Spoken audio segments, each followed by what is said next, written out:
නමෝ තස්ස භගවතු වරහතෝ සම්මා සම්බුද්දස්ස නමෝ තස්ස භගවතු වරහතෝ සම්මා සම්බුද්දස්ස නමෝ තස්ස භගවතු වරහතෝ සම්මා සම්බුද්දස්ස මේ උතුම් ධර්ම දේශනාව තුන් ලෝකයාගේ හිත සුව පිණිස නිවන් සුව පිණිස මගඵල ඥාන පිණිසම වේවා සාදු.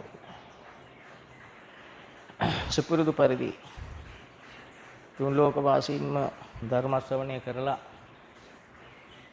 ඒ සද්ධර්මයට අනුව තමන්ගේ ජීවිතයේ තිබෙනා වූ වැරදි අඩුපාඩු නැති කරගෙන ජීවිතේ සූපත් කරගන්නට තියෙන එකම මඟ වන ලෞතර සද්ධර්මය ශ්‍රවණය කරන්නට තුන් ලෝක වාසීන්ම සූදානම් වෙන මොහොත ධර්ම ශ්‍රවණය කරනකොට තමයි අපිට තේරෙන්නේ අපි අපි ජීවත් වෙලා තියෙන ක්‍රමේ වරද හෝ එහි විපාක ස්වභාවය. එතකන් අපි කාටවත් අපි ගැන දැනගන්න කිසිම ක්‍රමයක් නැහැ. දහම ඇහුවට පස්සේ අපිට තේරෙනවා අපි ජීවත් වෙලා තියෙන්නේ අවිද්‍යාව මුල් කොට. අපි ගැන අපි නොදැන. පව් පින් ගැන සසර ගැන නොදැනයි අපි ජීවත් වෙලා තියෙන්නේ කියලා. ධර්ම ශ්‍රවණය කරාට පසුව ධර්ම කරුණු තමන්ගේ ජීවිතයට සම්බන්ධ වෙනකොට පෙනෙන්නට ගන්නවා. එතකොට අපි බොහොම කලකිරීමකටපත් වෙනවා අපි ගැනම. තමා ගැනම තමන්ට බයක් කලකිරිල්ලක් ඇති වෙනවා. මොකද තමන් කරපු වැරදි තමන් එක්ක නොදැන කරලා තියෙන්නේ. එක්ක දැනගෙන අහලා දැනගත්තත් තමන්ට පව් කරන්න සිද්ධ වෙලා ඇති. සමහර දේවල් සිද්ධ කරන්න වෙන්නේ නැති. ඒ ක්‍රමයට කරලා ඇති. වැරදි අඩුපාඩු පව්. සමහර ඒවා නොකර බැරි ඇති පුරුද්දට. මේ නිසා පුරුද්දට මේවා කරන්නේම ඇති. මේ කෙසේ හෝ අපි කරපු පව් අපිටම අයිති. ජිග්ගල කියලා සූත්‍රයක් තියෙනවා. ඒකේ බුදු පියාණන් වහන්සේ පෙන්නනවා මහ කළුගලක් අරන් වතුර උඩ තියලා මේක ගිලෙන්න එපා කියලා කන්න ලව් කරලා අතෑරියත් කළුගල ගිලෙන්න ආසේ පව් කර කෙනාට ඒ පව් ඒකාන්තයෙන්ම අයිති. මොන ක්‍රමයකටවත් ගෙවලා දාන්න බෑ.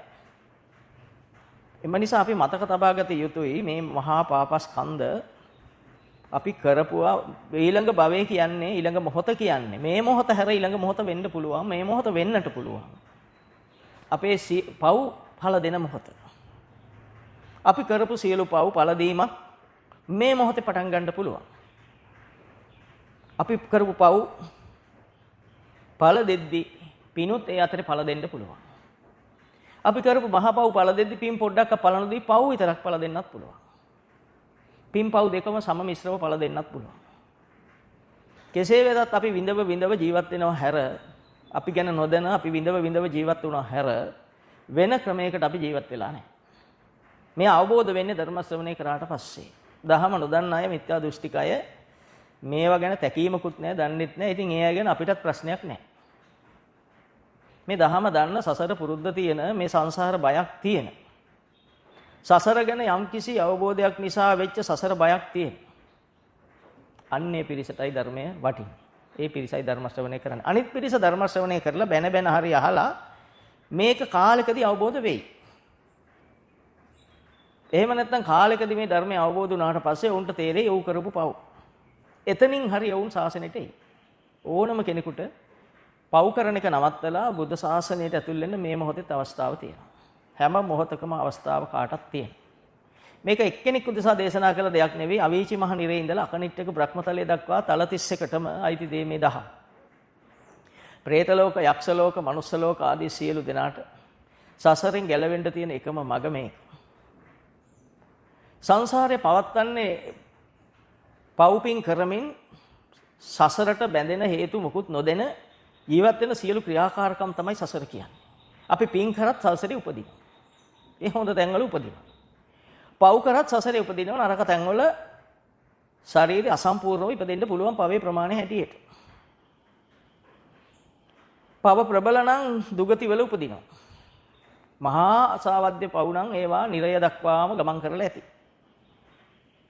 ඔබ මේ ධර්ම කරුණු ධර්ම කතාවල් 550 ජාතිකෙන් ගන්න තියෙන අනන්ත ආදර්ශ තිබියදී අපිට පව් කරන්න සිද්ධ වෙලා නම් අපි කවුද කියලා අපි හිතාගනිමු. අපිට මේ සසරෙන් ගැලවෙන්න මාර්ගයක් දේශනා කරපු බුද්ධෝත්පාද කාලෙක ලෞතර බුදුන් වහන්සේ කෙනෙකුගේ දහම ජීවමානයි කියන්නේ බුදුන් වහන්සේ ජීවමානයි ඒහා සමානයි එම යුගයක වෙලත් අපිට බැරි නම් මොනතරම් අපි අසරණද කියලා හිතන්න. සමහර බුදුන් වහන්සේලා පහළ වෙන්නේ මහා කල්ප 30කට පස්සේ. සමහර බුදුන් වහන්සේ මහා කල්ප දහස් ගණන් යනවා. සමහර බුදුන් වහන්සේලා මහා කල්ප ලක්ෂ ගණන්. සමහර බුද්ධ ශූන්‍ය කල්පවල බුදුවරු නැහැ. ඒ බුදුවරයෙක් පහළ වෙලත් බුද්ධෝත්පාදය තුල බුද්ධ වචනේ පවතින්නේ 5000යි. මේ 5000 ඇතුලේ බුද්ධ වචනේ තුල උගන්වන්නේ පවු නොකර ඉන්න. පවු නොකර ඉන්න කුසල් උපදව ගන්න. එතකොට සිත සුද්ධ කරගන්න. ඔය පොඩි දේ අපිට උගන්වන්න. බැලුවාම මේ දහම දන්න කෙනාට මේක පුළුවන් දෙයක්. බැරි කෙනාට මේ ගැන හැඟීමක්වත් නැති දෙයක්. එතකොට බුදුන් වහන්සේගේ දහම තියෙද්දි ඔබේ ජීවිතය ගැනම හිතන්න. ඔබම මොන හරි ඉගෙන ගන්න කාලේ ඔය රසාව ගන්නකම් එද්දී පිම්පව් ගැන හිතන්නවත් නැතුව ඇති. දන්නෙත් නැතුව ඒ කරපු ඔක්කොම ඉතින් තමන්ගේ කර්මපත. මොකද අපිට මූලික මඟ පෙන්වීමක් අපේ පව් පළ දුන්නු කාලයක් නිසා පිනයි පවයි මිශ්‍රව පළ දීපු කාලයක් ඉගෙන ගන්න කාලේ අපිට පින පළ දුන්න ඉගෙන ගන්න පුළුවන් වුණා. හැබැයි ඉතින් පව් කරා. පව් කරන්න එපා කියලා දුන්නු ආවාදේ දුබලයි. එක්කෝ හැම ආවාදයක් ලැබෙන්නත් ඇති. ලැබුණත් දුබල ඇති අපිට. ඒක දුර්වල ආවාදයක් නිසා අපි ඒව ගැන තැකීමක් නැතුව අපි එකතු කරගත්ත අනන්ත බැඳීම්, පව් වලට බැඳීම් සහ වෙනත් බැඳීම්. දැන් Tamanටමයි ගෙවන්න වෙලා තියෙන්නේ. එමසා දැන් දහම අහපු ඔබ හිතන්න ඔබ නොදන්න කාලේ දැන් ඔබ දහම අහනකොට මේක අවබෝධ වෙනකොට ඔබ නොදන්න කාලේ කොයිතරම් වචනින් පව් කරන් ඇද්ද? කොයිතරම් කයින් කය ක්‍රියාත්මක කරවලා පව් කරන් ඇද්ද? කොයිතරම් පව් හිතෙන් සැලසුම් කරමින් සිත මුල් කොට පවත්වනව ඇද්ද? මේ ඔක්කොම එකතු කරලා තමයි සබ්බ කිව්වේ සබ්බ පාපස්ස අකරණ. අපි සිතින් පව් කරනවා. කයින් පව් කරනවා. වචනෙන් පව් කරනවා. සිතින් පව් කරනවා ඇස යොදන් කන නාසය දිවසට මේ ආයතන යොදාගෙන. මේ ආයතන 6ම යොදාගෙන මන මුල් කොට ආයතන 5ම යොදාගෙන අපි සිතින් පව් කරනවා. කයින් පව් කරනවා මේ ආයතනම යොදාගෙන. වචනෙන් පව් කරනවා අපි මේ ආයතන ටික මුල් කොට. ඒතර අපේ ජීවිතය කියලා කියන්නේ කුමක්ද කියලා දැන් ඔබට තේරෙනවා ඇති. අපිට පේන රූපේ මුල් කොට අපිට පව්කාර සිත් උපදිනවා. සසර සම්බන්ධතාවල් සසරට බැඳීම් අපිට හටගන්නවා. මේ පේන රූපේ ඇස එක්ක ගැටෙන රූපෙදී හිත පහල කරන්නේ පවක් අපිට. එක්ක රාගයක් එක්ක ද්වේෂයක්. එක්ක මෝහයක්. මේ දෙකටම මුලා වීම මෝහය. කනට ඇහෙන ශබ්දෙන් අපිට උපදවන්නේ මොකක්ද? ඒකට බැඳීමක්. අපිට සිතක් පෙන්වන ශක්තියක් උපදින්නේ නැහැ. කනට ශබ්දෙක් ඇහෙද්දී ඇහැට පෙනෙද්දී. පවක් හඳුනන ශක්තියක් අපිට පහළ වෙන්නේ නැහැ. පවක්මයි පහළ වෙන්නේ. ඒකනේ පව් කරන්න එපා කියලා පදේ මුලට ගත්ත මේක අවදා හරි තේරුම් දවසට තේරෙයි ඇත්ත කියලා නේ.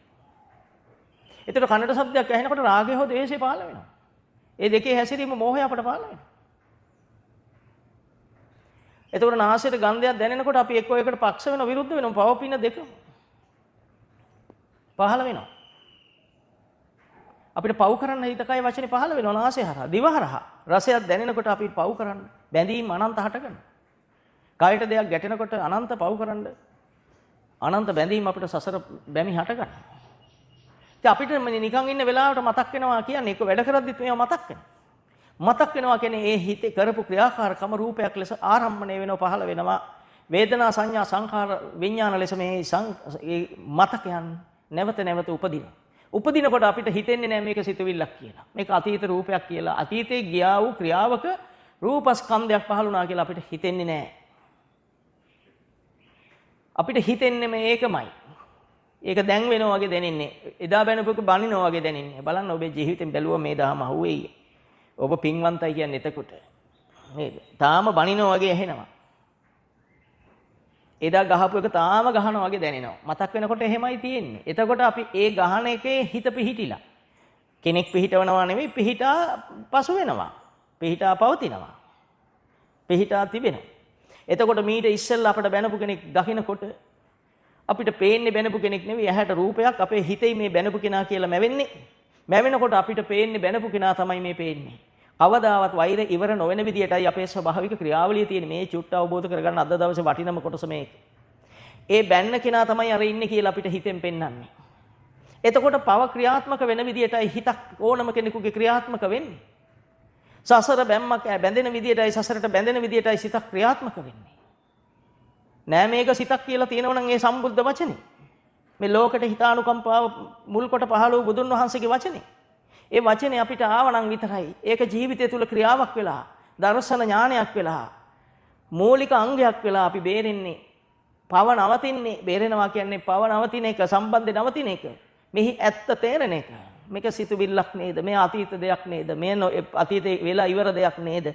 කියලා සිත තුළ මේ පහළ වූ විඥාන මායාව. එහෙම නැත්නම් මායාකාරී සංකල්පය මායාවක් කියලාම ඔබට තේරෙනකොට ඔබ නිදහස් නැත්තම් තාම බනිනවා වගේ. ඉතින් අපි හිතන් ඉන්නේ අපි මේ හොඳින් ඉන්නෝ කියලා මේ ලෝකේ කවුරුත් ඉහළ ඉන්න තැන්වල අය කොහොමද?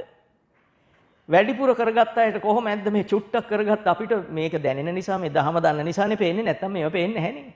ඒ හිතට එන වාරයක් ගන්න ඉතින් පිච්චි අවීචයේ පිච්චෙන එකට ඉස්සෙල්ලා පිච්චෙනව හිතේ.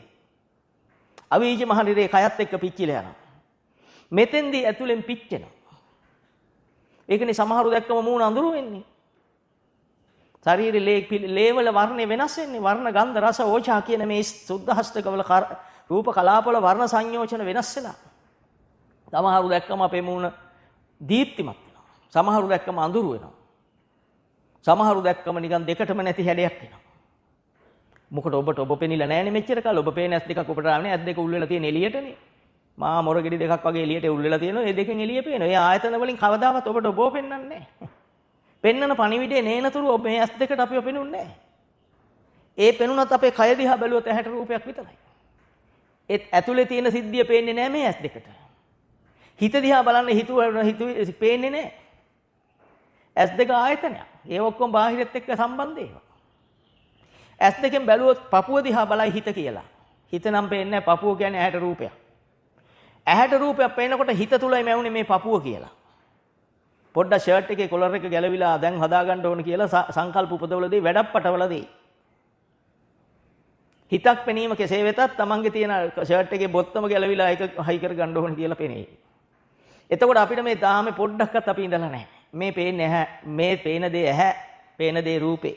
මේ ආයතන දෙකක්. ඒ ආයතන දෙක ගැටෙනකොට මේ දෙන්න එකතු වෙනකොට මේ සංයෝජනය සිද්ධ වෙනකොට බොත්තම ගැලවිලා කියලා තියෙන සිතුවිල්ලක් සංකල්පයක් නේද? අපි කොච්චර කල ජීවත් වුණත් අපි පේන්නේ නැහැ. එතකොට අපි කරපු පින්පව් දෙක මත අපි පව් කරලා නම් අපිට යම් අසාර්ථක ජීවිතත් පින් කරලා නම් පිට ලෝකෙට සාර්ථකයි කියලා පේන ඇතුලෙන් අසාර්ථක ජීවිතත්. ඒ අය පින් කරපු අයනේ ඉහළ තැන්වල ඉන්නේ. පින් කරනවද දැන්? කාටවත් පින් කරන්න පුළුවන්ද? කරනව නම් ඉන්න ඕන සංඝරත්නයත් එක්ක පන්සල් වල. එතකොට ලෞතර බුදුන් වහන්සේ කෙනෙක් දහම් දෙසද්දි මේක සියා අගට පස් පිටක් අරන් පෙන්නුවේ. මේ තරම් ටික දෙනෙකුටයි මේක තේරෙන්නේ. මේ ලෞකික සැප සම්පත් ඇසුරු කරන්න නෙවෙයි අපි ඉන්නේ. මේවා කරානේ සක්විති රජ වුණා කියලා කිව්වේ අපි. කඩියෝ රෑනක් පෙන්නලා කිව්වා අර හැම කෙනෙක්ම සක්විති රජ වෙලා කියලා. ඒ බුද්ධ ඥානෙ. බුද්ධ ඥානෙ තියෙනවද මේ නිකන් අනිත් අයට? තමන් බුදු වෙලා වගේ කියන අයට ඒ ඥාන තියෙනවා. නැති වුණාම කියන බුදුහාමුදුරුවෝ එයා වගේ කියලා අපි වගේ කියලා. බුද්ධ ඥානකින් පෙන්නලා කිව්වා අර ඔක්කොම සක්විති රජ වෙච්ච අය කියලා. එතකොට හිතන්න දැන්වත් හිතන්න බුදුන් වහන්සේට කෙලෙහි ගුණ සලකන්න. ධර්ම දේශනයක් ඉවර වෙනකොට ධර්ම ශ්‍රවණය කරපු හැම කෙනෙක්ම බුදුන් වහන්සේගේ කාලේ කෙලෙහි ගුණ දන්න අය හිටපු යුගයේ කෘතගුණ සලකලා මහා සංවේගී ප්‍රකාශ කරා. සංවේගයේ දනවන ප්‍රකාශ කළා. ධර්ම දේශනාව ඉවර වෙලා හැම කෙනෙක්ම ගෞරවපූර්වක ස්තුති කරා. ස්තුති ප්‍රකාශ කළා. රහතන් වහන්සේලා රහත් මෙහෙණියෝ ප්‍රකාශ කළා. ඒවා තමයි තේර තේරී උදාහන ගාත උදම්මනවා. සතුට ප්‍රකාශ කළා. අපි ගාව එක තියෙන දේශනේ ඇහුව අපි සද්ද නැතුව හිටියා. කිසිම කෙලෙහි ගුණ සැලකිල්ල බුදුන් වහන්සේ කෙනෙක් මහා සංකේය ගණන් පාරමිතා පුරලා හොයාගත්ත දහමට අපි කොතනින්ද සලකන්නේ? අපි ගාව ඒව නැහැ. අපි හිතන් ඉන්නවා අපි මිනිසු කියලා. තව මහා පාපයක් යුතුයකම් නොදන්න නිසා දහම අහුවෙන්නේ නැහැ. පාඩම් වෙලා අන්ධ ශ්‍රද්ධාවක් උපදිනවා. මේ දහම කාටත් යන්න පුළුවන් නම් බුදුන් වහන්සේ පස්තාච්චියක් උස්සලා පෙන්නනවා. එම නිසා අපි බුදුහාමුදුරු කෙරෙහි ශ්‍රද්ධාව බලවත් වෙන කෙනෙකුට දහම පිහිටනවා. තේර තේරි උදාන ගාත වලින් දීලා හැමදේම ඒකයි කිව්වේ මේ දහම දන්නවා කියන්නේ චුට්ටක් දන්න එක නෙවෙයි. ඉතිවුත්ත නිදාන ආපදාන පාළි හැමදේම ගාත වෙయ్యාකරන අභූත වේදල්ල මේ හැමදේම දැනගන්න ඕන බුද්ධ දේශනාවේ තියෙන. නැතුව පොඩ්ඩක් දන්න කෙනා හිතනවා බුදුදහම දන්නවා කියලා පොඩ්ඩක් දන්න කෙනෙක් මේක කියන්න පටන් ගත්තොත් බුදුදහමක් දන්නවා කියලා කී පැත්තකින් අනාථ කරන දහන කෙනා. අංග සම්පූර්ණ අවබෝධයක ඉඳගෙන ඒවා ජීවිතෙන් දැකලා ජීවිතයට කැප කරලා කරන ප්‍රකාශයක් වෙන්න ඕන. මතක ඇති භද්‍රවග්ගිය කුමාරවරුන්ට කිව්දී ඒ අය ධර්ම ශ්‍රවණය කරද්දී ඒ දහම අහද්දී තමන් ගැන හොයන්න කියද්දී හොයන හැටි අහගනිද්දී සෝවාන් අනාගාමි වෙනකන් සියලු දෙනාපත් වුණා. සෝවාන් මට්ටමත් අනාගාමි ඵලෙත්. ඔවුන්ට කිව්වේ චරත බික්කවේ චාරිකම් බහුජන හිතයි බහුජන සුඛයි. නුඹලගේ සංවරකම දකින්නකොට නුඹලගේ වෙනස දකින්නකොට මිනිස්සු පෙළෙමෙයි හොයන්න. ඒ සඳහා චාරිකාවේ දෙන්න. දැන් ඔබ දෙන ආදර්ශය තමයි ඊළඟ කෙනාට යන්නේ. ඔබ ධර්ම ශ්‍රවණය කළා නිකන් නැගිටලා සද්ද නැතුව යන කිසිම ගරුසරුවක් නැහැ.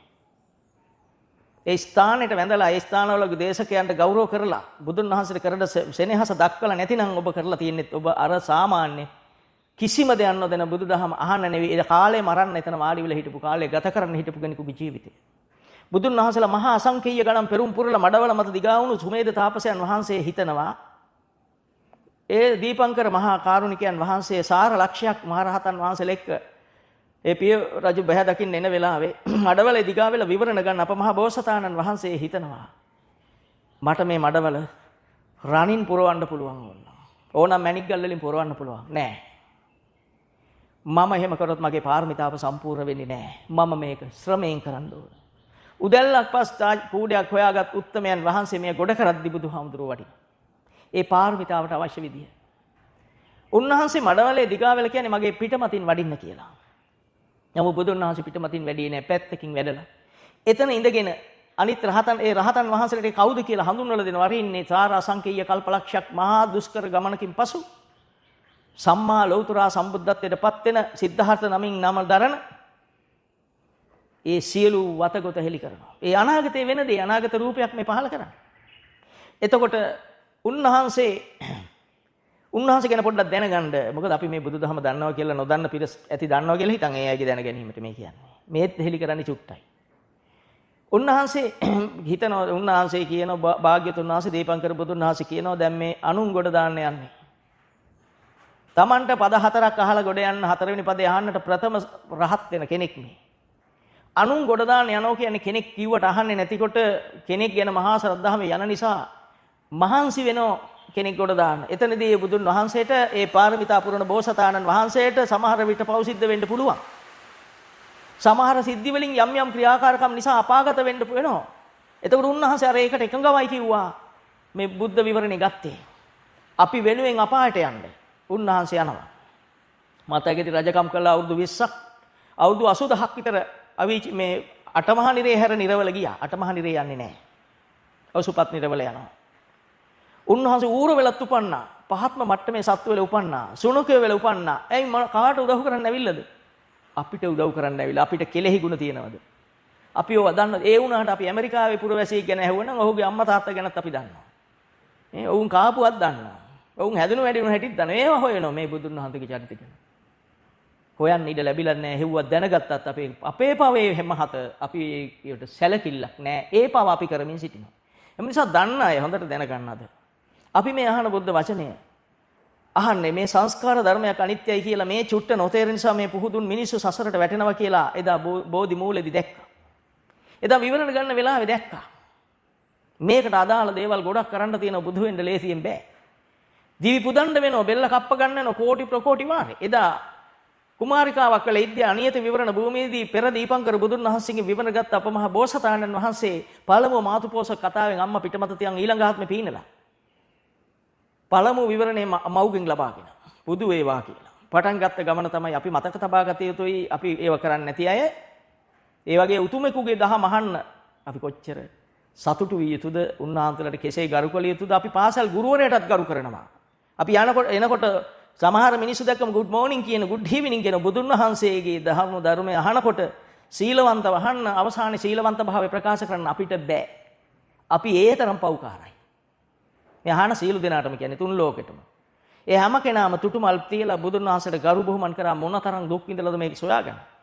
මේ සොයාගන්න දේ භාවිතා කරලා දකින්න කෙනා කොච්චර අමාරුවෙන් දකින්නවද? ලේසියෙන් දකින්න බෑ මේ. පාරමිතා පුරනවා කියන්නේ ලේසි දෙයක් නෙවෙයි.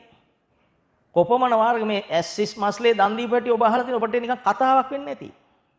මේ ආන තුන් ලෝකයට මේක කතා වස්තුවක් වෙන්නේ නැති. නමුත් මතක තියාගන්න මේක ජීවිත සත්‍යයක්. තරු වලට වැඩි ඇස් දන් දෙනවා. ඇස් හිල් කරලා මරනවා. ඇස් දෙක හිල් කරද්දී උන්වහන්සේ වැඩේ අතාරින්න නැතුව මේ මිනිස්සු කෙරෙහි ඒ කියන්නේ ඇස් දෙක හිල් කරත් ඊළඟ ආත්මෙ ඉපදිලා ආයි මිනිස්සුන්ට කියනවා පව් කරන්න එපා කියලා. බුදුවරයෙකුගේ සත්‍ය අදවත් තේරුම් ගන්න. කෑලි වලට කපද්දි සාන්තිවාදී තාපසයෝ ඊළඟ ආත්මෙත් ඇවිල්ලා වෙස්සන්තර රජු වෙලා දිව්‍ය ලෝකෙ ඉපදෙලින් පස්සේ වෙස්සන්තර මහරජා වෙලා ඇවිල්ලා ආයුධ කරන ලෝකෙට. ලේ මේ සයු සාගරයට වැඩි හෙල මේ ප්‍රකාශනෙම කර කර ඇවිල්ලා තමයි නියත විවරණය ගන්නේ අනියත විවරණ භූමි දියව සම්පූර්ණ කරලා. අපි ඉස්සෙල්ලා බුදුන් වහන්සේ ගැන දැනගත යුතු අපේ ගුරු දේවයන් වහන්සේ කවුද කියලා දැනගත යුතු. ඒ නිසා මම චුට්ටක් මේ කියන්නේ බොහොම සොච්චම. එතකොට මේ බුදුන් වහන්සේ තමයි දකින්නේ මේ සියල්ල දකින්න නුවණ තියෙන බුදුන් වහන්සේට. වෙන අයට තියෙන විදියක් නැහැ. ඉස්සෙල්ලා ඔබට මේ ධහම තේරෙනව නම් අනික් කෙනා කවුද හඳුර ගන්න පුළුවන්. මේ ධහම අවබෝධ කරගත්තා නම් දහම ගුරු දේවයන් වහන්සේ වෙන බුදු පියාණන් වහන්සේලා කවුද කියලා හඳුරගත්තා නම් උන්වහන්සේලා පෙරම් පුරපු ශක්තිය දැනගත්තා නම් ඔබට මේ දහම ගැන ගැටලු නැහැ. පැහැදිලිවම නැහැ. 16 අසංකේය පෙරම් පුරන වීර්යාධික බුදුන් වහන්සේලා 8 අසංකේයයක් පුරන ශ්‍රද්ධාධික බුදුන් වහන්සේලා සාර අසංකේය පෙරම් පුරන ප්‍රඥාධික බුදු පියාණන් වහන්සේලා අප තථාගතයන් වහන්සේ ඒ උතුම් ප්‍රඥාධිකයි සාර අසංකේය පොඩ්ඩක් කියලා හිතන් ඇති. මහා කල්ප අසංකේය. මේක විස්තර කළත් ඔබට තේරෙන්නේ ඔබ තේරුණා කියන්නේ බොරුවට නිසා මම මේක කියන්න යන්නේ නැහැ.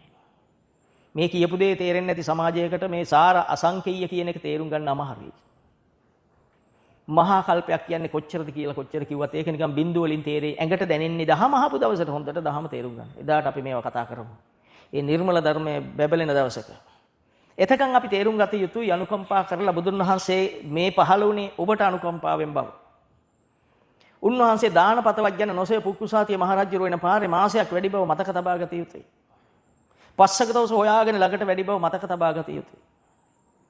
බුදු වෙල කරෙත් ඒක. බුදු වෙන්න පෙර අනියත විවරණයේදී ඒ කුමාරිකාවක් වෙලෙද්දී අබතෙල් පූජා කරලා පෙර බුදුන් වහන්සේට පෙර දීපංකර බුදුන් වහන්සේට පූජා කරද්දී කිව්වේ බුදු වෙන එක හරි අමාරුයි. අති දුෂ්කර ගමනක්. හිස් පූජා කරන්න වෙන ප්‍රමාණය බෙල්ල කප්ප ගන්න වෙනවා. මේ එදා ගලනලේ මේ සිව්සාකට වැඩිය දන් දෙන්න වෙනවා. ඒකේ බැරෑරුම්කම කියද්දී ඒ කාන්තාවක් කියලාත් මම කැමතියි කියනවා. පොඩ්ඩක් හිත සැලුනේ නැහැ.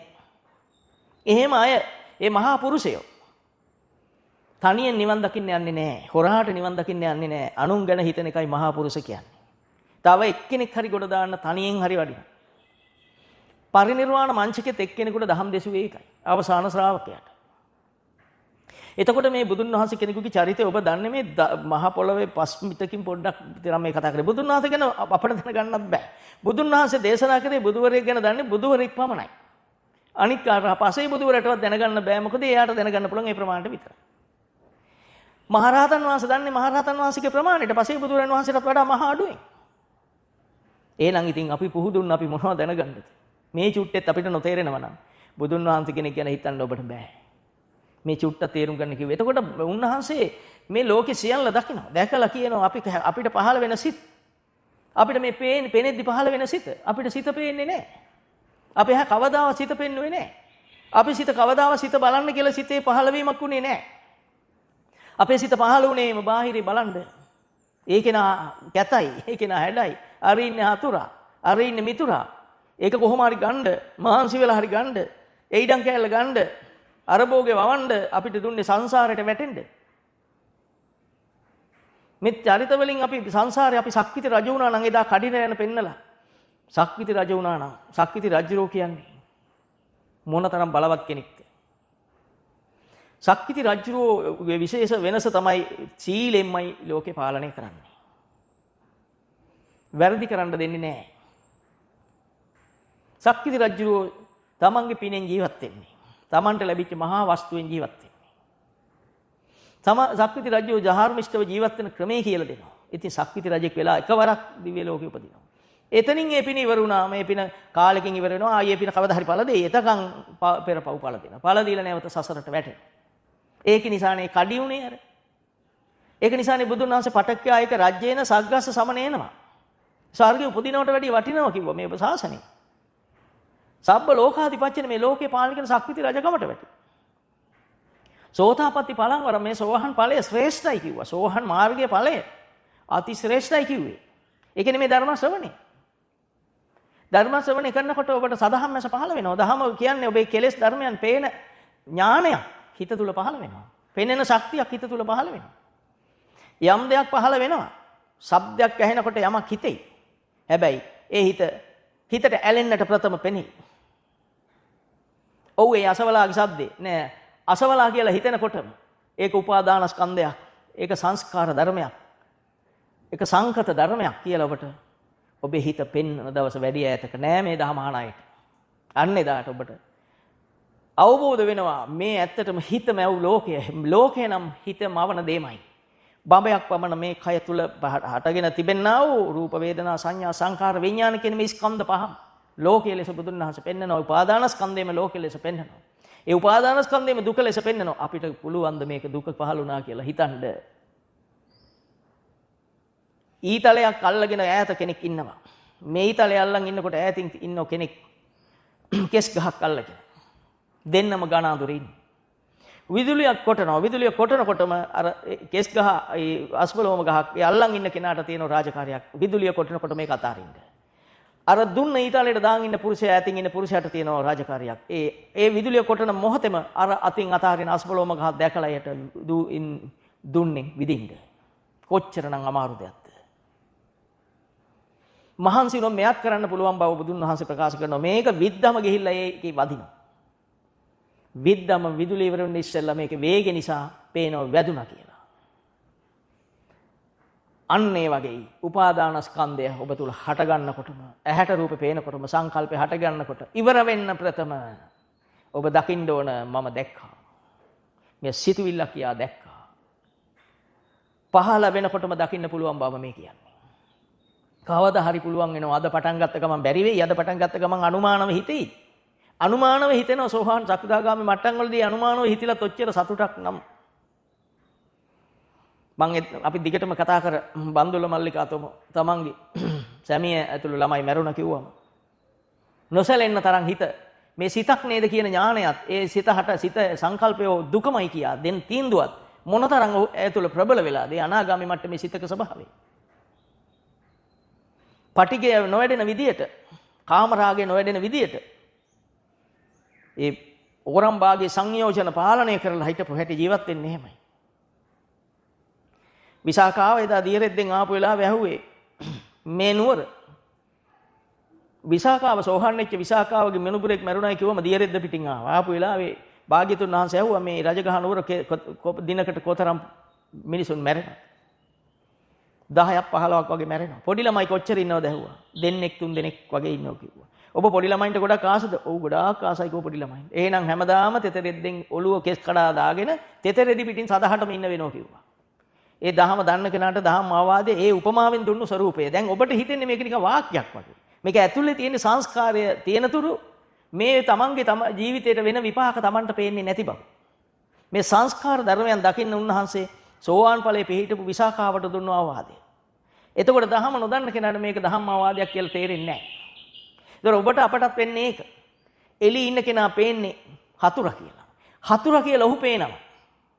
ඒ ඉන්නේ හතුරා කියලා අපිට පේනවා. මේක සිතුවිල්ලක් මේ දුකේ පහළ වීමක් කියලා ආපස්සට විග්‍රහයක්. මොනතරම් දුර්ලභ දෙයක්ද මොනතරම් අසීරු දෙයක්ද. ඔබට ඒක පුළුවන් වුණු දවසටයි මෛත්‍රිය පහළ වෙන්නේ. අනේ මේ ලෝකේ අය මමත් එහෙමයි හිටියේ මටත් බැරුවයි හිටියේ. බැරි දවස්වල මං කරලා තියෙන්නේ බැලුවම පව් විතරයි කියලා ඔබට ඔබ ගැන පෙනේ. එහෙනම් මේ ලෝකයයි අනේ මේ දහම නොදැන කරන්නේ පව් නේද? මේ අය සසරට වැටෙනවා නේද?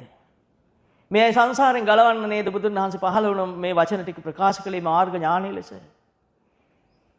අනේ අයට ධම්මස පහළ වේවා කියලා හිතෙන් අන්න ලෝකේ තියෙන උත්තරම මෛත්‍රිය. සූපත් වෙලා මක්ක කරන්නද? දැන් අපි නිරෝගීව ඉන්න මක්කයි කරේ නිරෝගීව ඉඳලා. අපි දැන් සූපත්ව හිටිය මක්කයි කරලා තියෙන්නේ. බුදුන් වහන්සේ අපට ඉලක්කයක් දෙනවා. ඔව් සූපත් වෙලා අනේ සදහම්මස පහළ වේවා. එතනින් ගැලවෙන්නේ. මෛත්‍රී සූත්‍රය බුදුන් වහන්සේ මේ ටික පෙන්නනවා.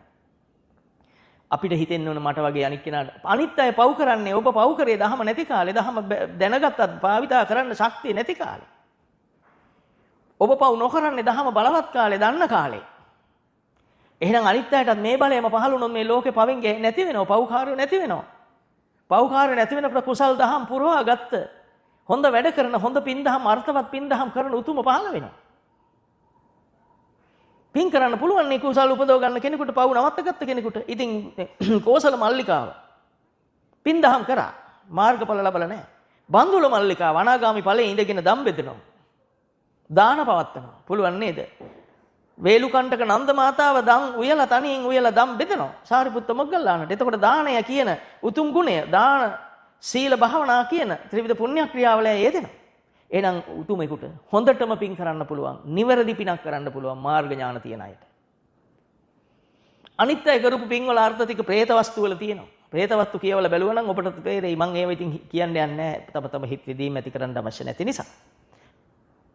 අපි බෞද්ධෙක් නම් අඩුම ගාන പ്രേත වස්තු කියවන්න ඕන. പ്രേත වස්තු කියවුවට පස්සේ තමයි විමාන වස්තු කියවන්න ඕනේ. විමාන වස්තු කියවුවම තේරෙනවා දෙයියොත් මේ සසරේ. දෙයියෝ මැරෙනකොට දෙයියෝ යන තැන ඊළඟට තේරුම් ගන්න ඕනේ. එහෙනම් අපි දේවත්වය නෙවෙයි පතන්න ඕන නිවන කියලා මග වැඩෙන විදියට පිළිවෙලකටයි අපි ධර්ම අවබෝධ කරගන්න ඕන. මේ සංසාරයේ දුකට පත් වෙනකොට මල් නෙල හිටපු දෙවඟන දහස් ගාණක් එතනින් චුත වෙලා අවීච මහනිරේ උපදින ඔය දෙවියෝ දැක්කා. ඊළඟ සේනාවට මොකද වෙන්නේ කියලා දෙවියෝ බැලුවා. මම මේ වැඩි වෙලාව නොගෙන කෙටියෙන් කියන්නේ මේ සූත්‍ර ඔබ දන්නේ ඒවා. එතකොට ඒ ඉතිරි දෙවඟනන්ට මොකද වෙන්නේ කියලා බැලුවම පසුදින මේ අයගේ ආයුෂ කාලය ඉවර වෙලා මේ අය මෙතනින් චුත වෙලා අවීචි උපදින බව දැක්කා. එයාලට පින් නැති බව, පින් ඉවර බව දැක්කා. ඒ පිනේ පළ දෙන කාලය ඉවරයි. ඒකේ අපි කිව්ව කාලය ඉවරයි. ආයේ පින තව කල්පයකට පස්සේ මේ පිනම පළ දෙයි. ආයි කල්පයකට පස්සේ මේ පිනම පළ දෙයි. පිනේ අවසානිකුත් නෑ. ඒකත් දිගට වාර ගන්න පළ දෙයි. හැබැයි පවුත් පළ දෙනවා. ප්‍රබල වෙන්නේ පව. පින වගේද බලන්න දැන්. අවීචියට ගියාම කාලා එක වේලක් නැති වුණාම බලන්න ඕන දඬුවම. හොඳට ඇවිදලා එක වේලක් ඇවිදින්න නැති වුණාම දඬුවම බලන්න Taman තුලින්. දෙයියන්ටත් එහෙමයි. අනිත් ප්‍රධාන දෙවියෝ බැලුවා මට මොකද වෙන්නේ කියලා. Taman බලාගත්තා. බැලුවම දැක්කා ඊට තුන්වෙනි දවසේ Tamanුත් අවීචියට යනවා. යන්න තියෙන්නේ සක්දෙවිඳු ගාවට. ගිහිල්ලා කිව්වා අනේ මම මැරිලා සතර අපායට යන මගේ මල් මෙලන දෙවඟනන් මෙහෙ නිරේ ගියා. හෙට දවසේ තව කට්ටියක් යනවා. මමත් යනවා ඊළඟට. මම බේරලා දෙන්න කියලා කිව්වා. කිව්වා අපිට බෑ අන්න ලෞතුරා බුදු පියාණන් වහන්සේ මනුස්ස ලෝකේ පහළ වෙලා දහම් දෙසනෝ දහම් මහඬ. එහෙනම් දෙයියන්ට බේරෙන්න තියෙන්නේ මේකම තමයි. අපි මේ කියවල බැලුවොත් අටුවාවල තියෙන්නේ අසංකේය ගණන් මහා කෙල 60 ලක්ෂ ගණන් පහළ රහත් වෙලා තියෙන්නේ සෝහන් සකෘදාගාමීලා තියෙන දෙවියෝ බ්‍රහ්මයෝ.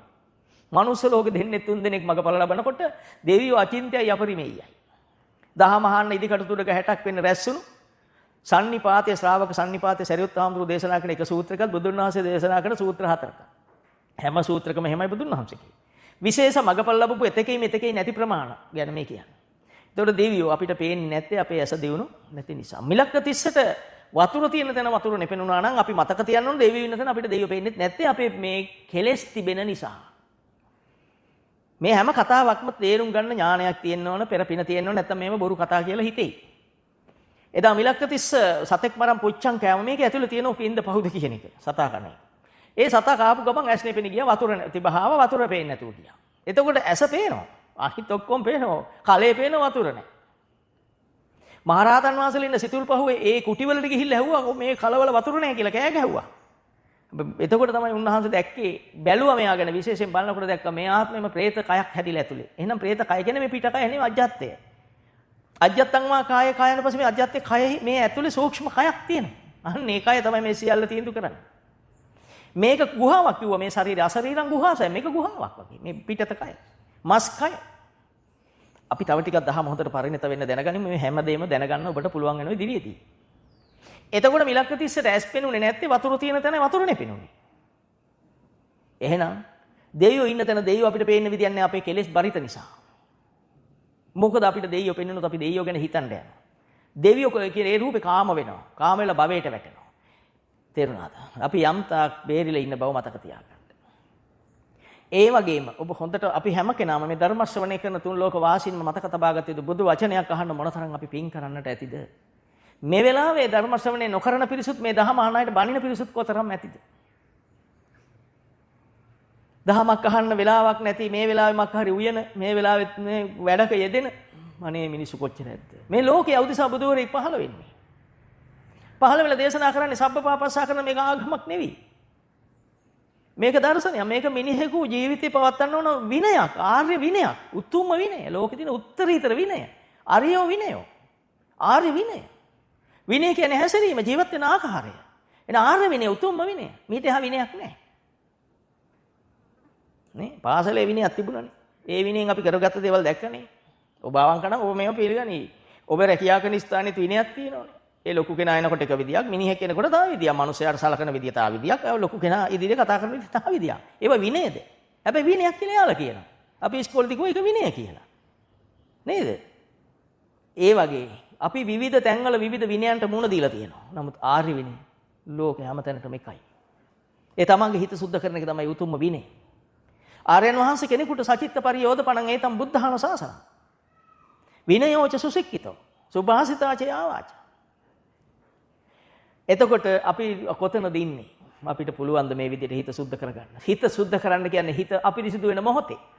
එතකොට රූපයක් දකිත්ම, ශබ්දයක් අහනකොට, ගන්ධයක් දැනෙනකොට, දිවට රසයක් දැනෙනකොට, කයට පහසක් දැනෙනකොට, මනස මතකයක් එනකොට හිත අපිරිසිදු වෙනවා. ඒ අපිරිසිදු වෙන්නේ මොනවෙන්? තංචකෝ ආගන්තුකේ උපක්ඛලේශ උපක්ඛලිට්ඨං. ආගන්තුක වෙන කියන්නේ මේ මොහොතට පහළ වෙන. දිගටම ස්ථිරව ඉන්න නිසානේ ආගන්තුකයා කියන්නේ. ස්ථිරව ඉන්න කෙනා. ඇති වෙලා නැති වෙනවා කියන එකයි. එන ආගන්තුකේ උපක්ඛලේශේ මේ උපක්ඛලේශ කියන්නේ උප කියන්නේ දෙවෙනි වූ. යමකට දෙවෙනිව පහළ වෙන්නා වූ, සංඥාවට දෙවෙනිව පහළ වෙන්නා වූ රාග, දේශ, මෝහයන්. අන්නේ උපක්ඛලේශයන්දී අපේ සිත කිලිටි වෙනවා. කොහේ බැලුවොත්ද පේන්නේ? බාහිරේ බලන් ඉන්නකම් පේන්නේ නැහැ. බාහිරේ බලන් ඉන්නකොට බාහිර කෙනා පේන එකට කිව්වේ අපිට අන්ධ බහලය කියන්නේ. පේන කෙනාට ඇස් තියෙන කෙනාට තමයි අන්ධ බාල පෘථග්ජන කියලා බුදුන් වහන්සේ පෙන්නන්නේ. එතකොට තමාගේ හිත පෙනෙනේ මොහොතේ. හිත පෙනෙන ඥානයේ තියෙන ඇත්තන්ට කිව්වේ චක්කුං උදපාදී චක්කුමා පුරුෂෝ කියන ගෞරවනීය පදේ. එතකොට ඔබට ඇස් දෙක පේනවා නම් ඔබට ඔබේ ඇතුළ පේන්න ඕන, සිත පේන්න ඕන, සිත කිලිටි වෙනකොටම සිත පෙනෙන්න ඕන. පෙනෙනවද? තීරණය කරන්න දැන් කවුරුවත් රවට්ටලා වැඩක් නැහැ. වයසට යන්නේ තනියෙන්. ගෙදර අය වයසට ගියාම අනික් කෙනා වයසට ගියාම එයයි වයසට ගියා. එයයිගේ ප්‍රශ්නේ එයයිට, මගේ ප්‍රශ්න මට. හොඳටම වයසට යනවා. ඒක අපි ආසනේ නොමැරිම ඉන්න. එන්නේ කොහොම වයසට යන එක නෙවෙන්නේ, එන්නේ වයසට යනවා. ගොඩාක් අපි පරමායුෂක් හිටියා කියන්නේ අවුරුදු 110ක් හිටියොත්, බත්කුල මහරහතන් වහන්සේගේ 160ක් හිටියොත් ඇවිදින්න නෙවෙයි ඇදගෙන යන්න තියෙන්නේ කරත් එක දාලා. ඇවිදින්න බෑ. කීයෙන් කී දෙනාද බලන්න නිරෝගීව ඇවිදින්නේ. ඒත් හැම රැලි වැටලා ඒව ලැබෙනවා. කණ්ඩ බෑ.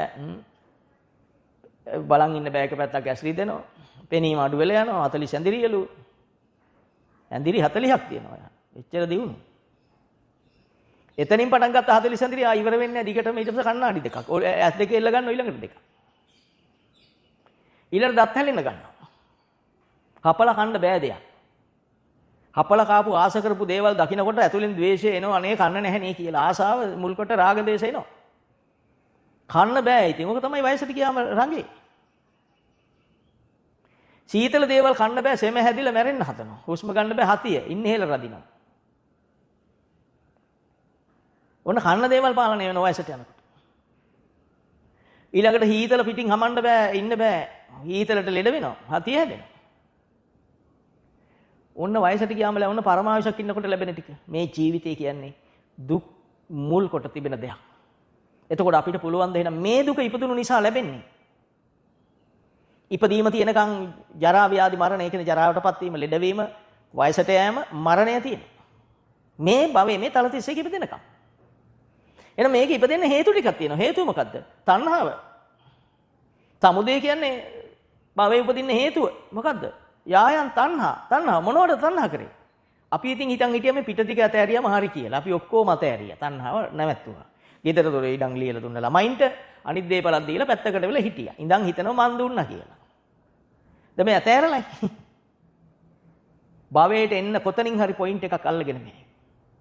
බුදු රජාණන් වහන්සේ දේශනා කරන්නේ සිතනේ සුද්ධ කරන්න, සිතේනේ ඇලීම හටගෙන, සිතේ හටගන්න රූපෙටනේ ඇලෙන්නේ, සිතේ හටගන්න සංකල්පෙටනේ අපි ඇලෙන්නේ. ඒ තුලම පහළ වෙලා ඒකට මේක මහා පුදුම සහගතයි කියන්නේ. ඒ රූපේ මුල් කොටම රූපේ තුලම රූපේ නිසාම තණ්හාව පහළ වෙලා රූපෙටම ඇලෙනවා. කොච්චර ලැජ්ජද? රූප තණ්හා කියලානේ කියන්නේ. මේ පුජ්‍යල තණ්හා නෙවෙයි. කාම කියන්නේ පංචකාමයන්. රූප, ශබ්ද, ගන්ධ, රස, ස්පර්ශ මේ කාමයන්. ඒතර කාමයන් නිසාම කාමයන් මුල් කොටම තණ්හාව පහළ වෙනවා. කාම තණ්හා. එතකොට මේ තණ්හාව මම ඔබට හොඳට අවබෝධ වෙන්න ඕන කවදා හරි මේ තණ්හාව පහළ වෙන ධර්මතාව. මෙච්චර කල් නොදැක්ක එකට කිව්ව අවිද්‍යාව. තණ්හාව නිසා භවයට එනවා. එතකොට තණ්හාව නිසා පව් රැස් කරන්න වෙනවා. මට හිතුණා යා හතුරා. ඔන්න දැන් සංකල්පයක් පහළ වුණා. එයා හතුරා. පේන කෙනා හතුරා. දැන් හතුර කියන අරමුණට මම එකඟයි. මම දන්නේ නැහැ. මට දැනගන්න විදියක් නැහැ. එයා හතුරු කියලා පේනවා නම් අන්න එකඟ බව තියෙනවා.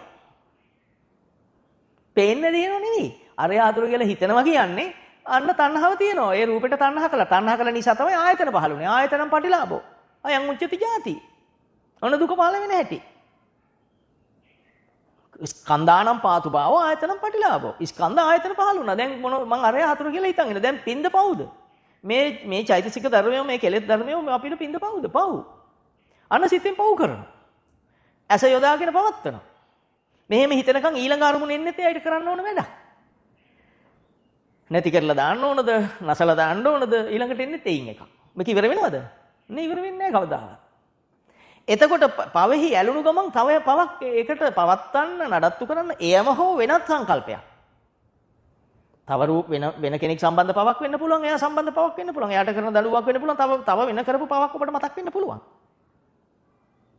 විවිධ ක්‍රියාකාරකම් මේ සිත තුළ ඇති වෙනවා. එතකොට ඔබට ඊළඟට එනවා වෙන ඔහුට ගහන්න හිතක් එනවා. ඔහුට බනින්න සිතක් එනවා. අර ඔහු අඳුරගත්තට පස්සේ අන්න දෙවෙනි එක කියන නූපන් අකුසලයේ ඉපදුනා කියන. නූපන් අකුසල උපදින්නේ කාටද? සම්මාදිට්ඨිය නැති කෙනාට. සම්මාදිට්ඨිය නැහැ කියන්නේ දුක හඳුරගත්තේ නැති කෙනාට. චතුරාර්ය සත්‍ය නොදන්න කෙනාට. මම ආපස්සට මේ කියන්නේ. චතුරාර්ය සත්‍ය නොදන්න කෙනා සම්මාදිට්ඨිය නැහැ. සම්මාදිට්ඨිය නැති කෙනාට පෙන්නේ අසවල හතුර කියලා. අසවල හතුර කියනකොට පෙන්නේ අසවලට කරන්න ඕන දේක් තව එකක් එනවා. ඒත් නූපන් අකුසල උපදින හැටි. එන්න මේක නවත්තන්න මොකද කරන්නේ? චතුරාර්ය සත්‍ය අවබෝධ වෙන්න ඕන. ඒ කියන්නේ දුක් පිළිසිඳ දකින්න ඕනේ. මේවා භවයට උදව් වෙන ධර්ම කියලා ඒ වෙලෙම ඔප්පු වෙන්න ඕන ක්‍රියාත්මක වෙන්න පෙර.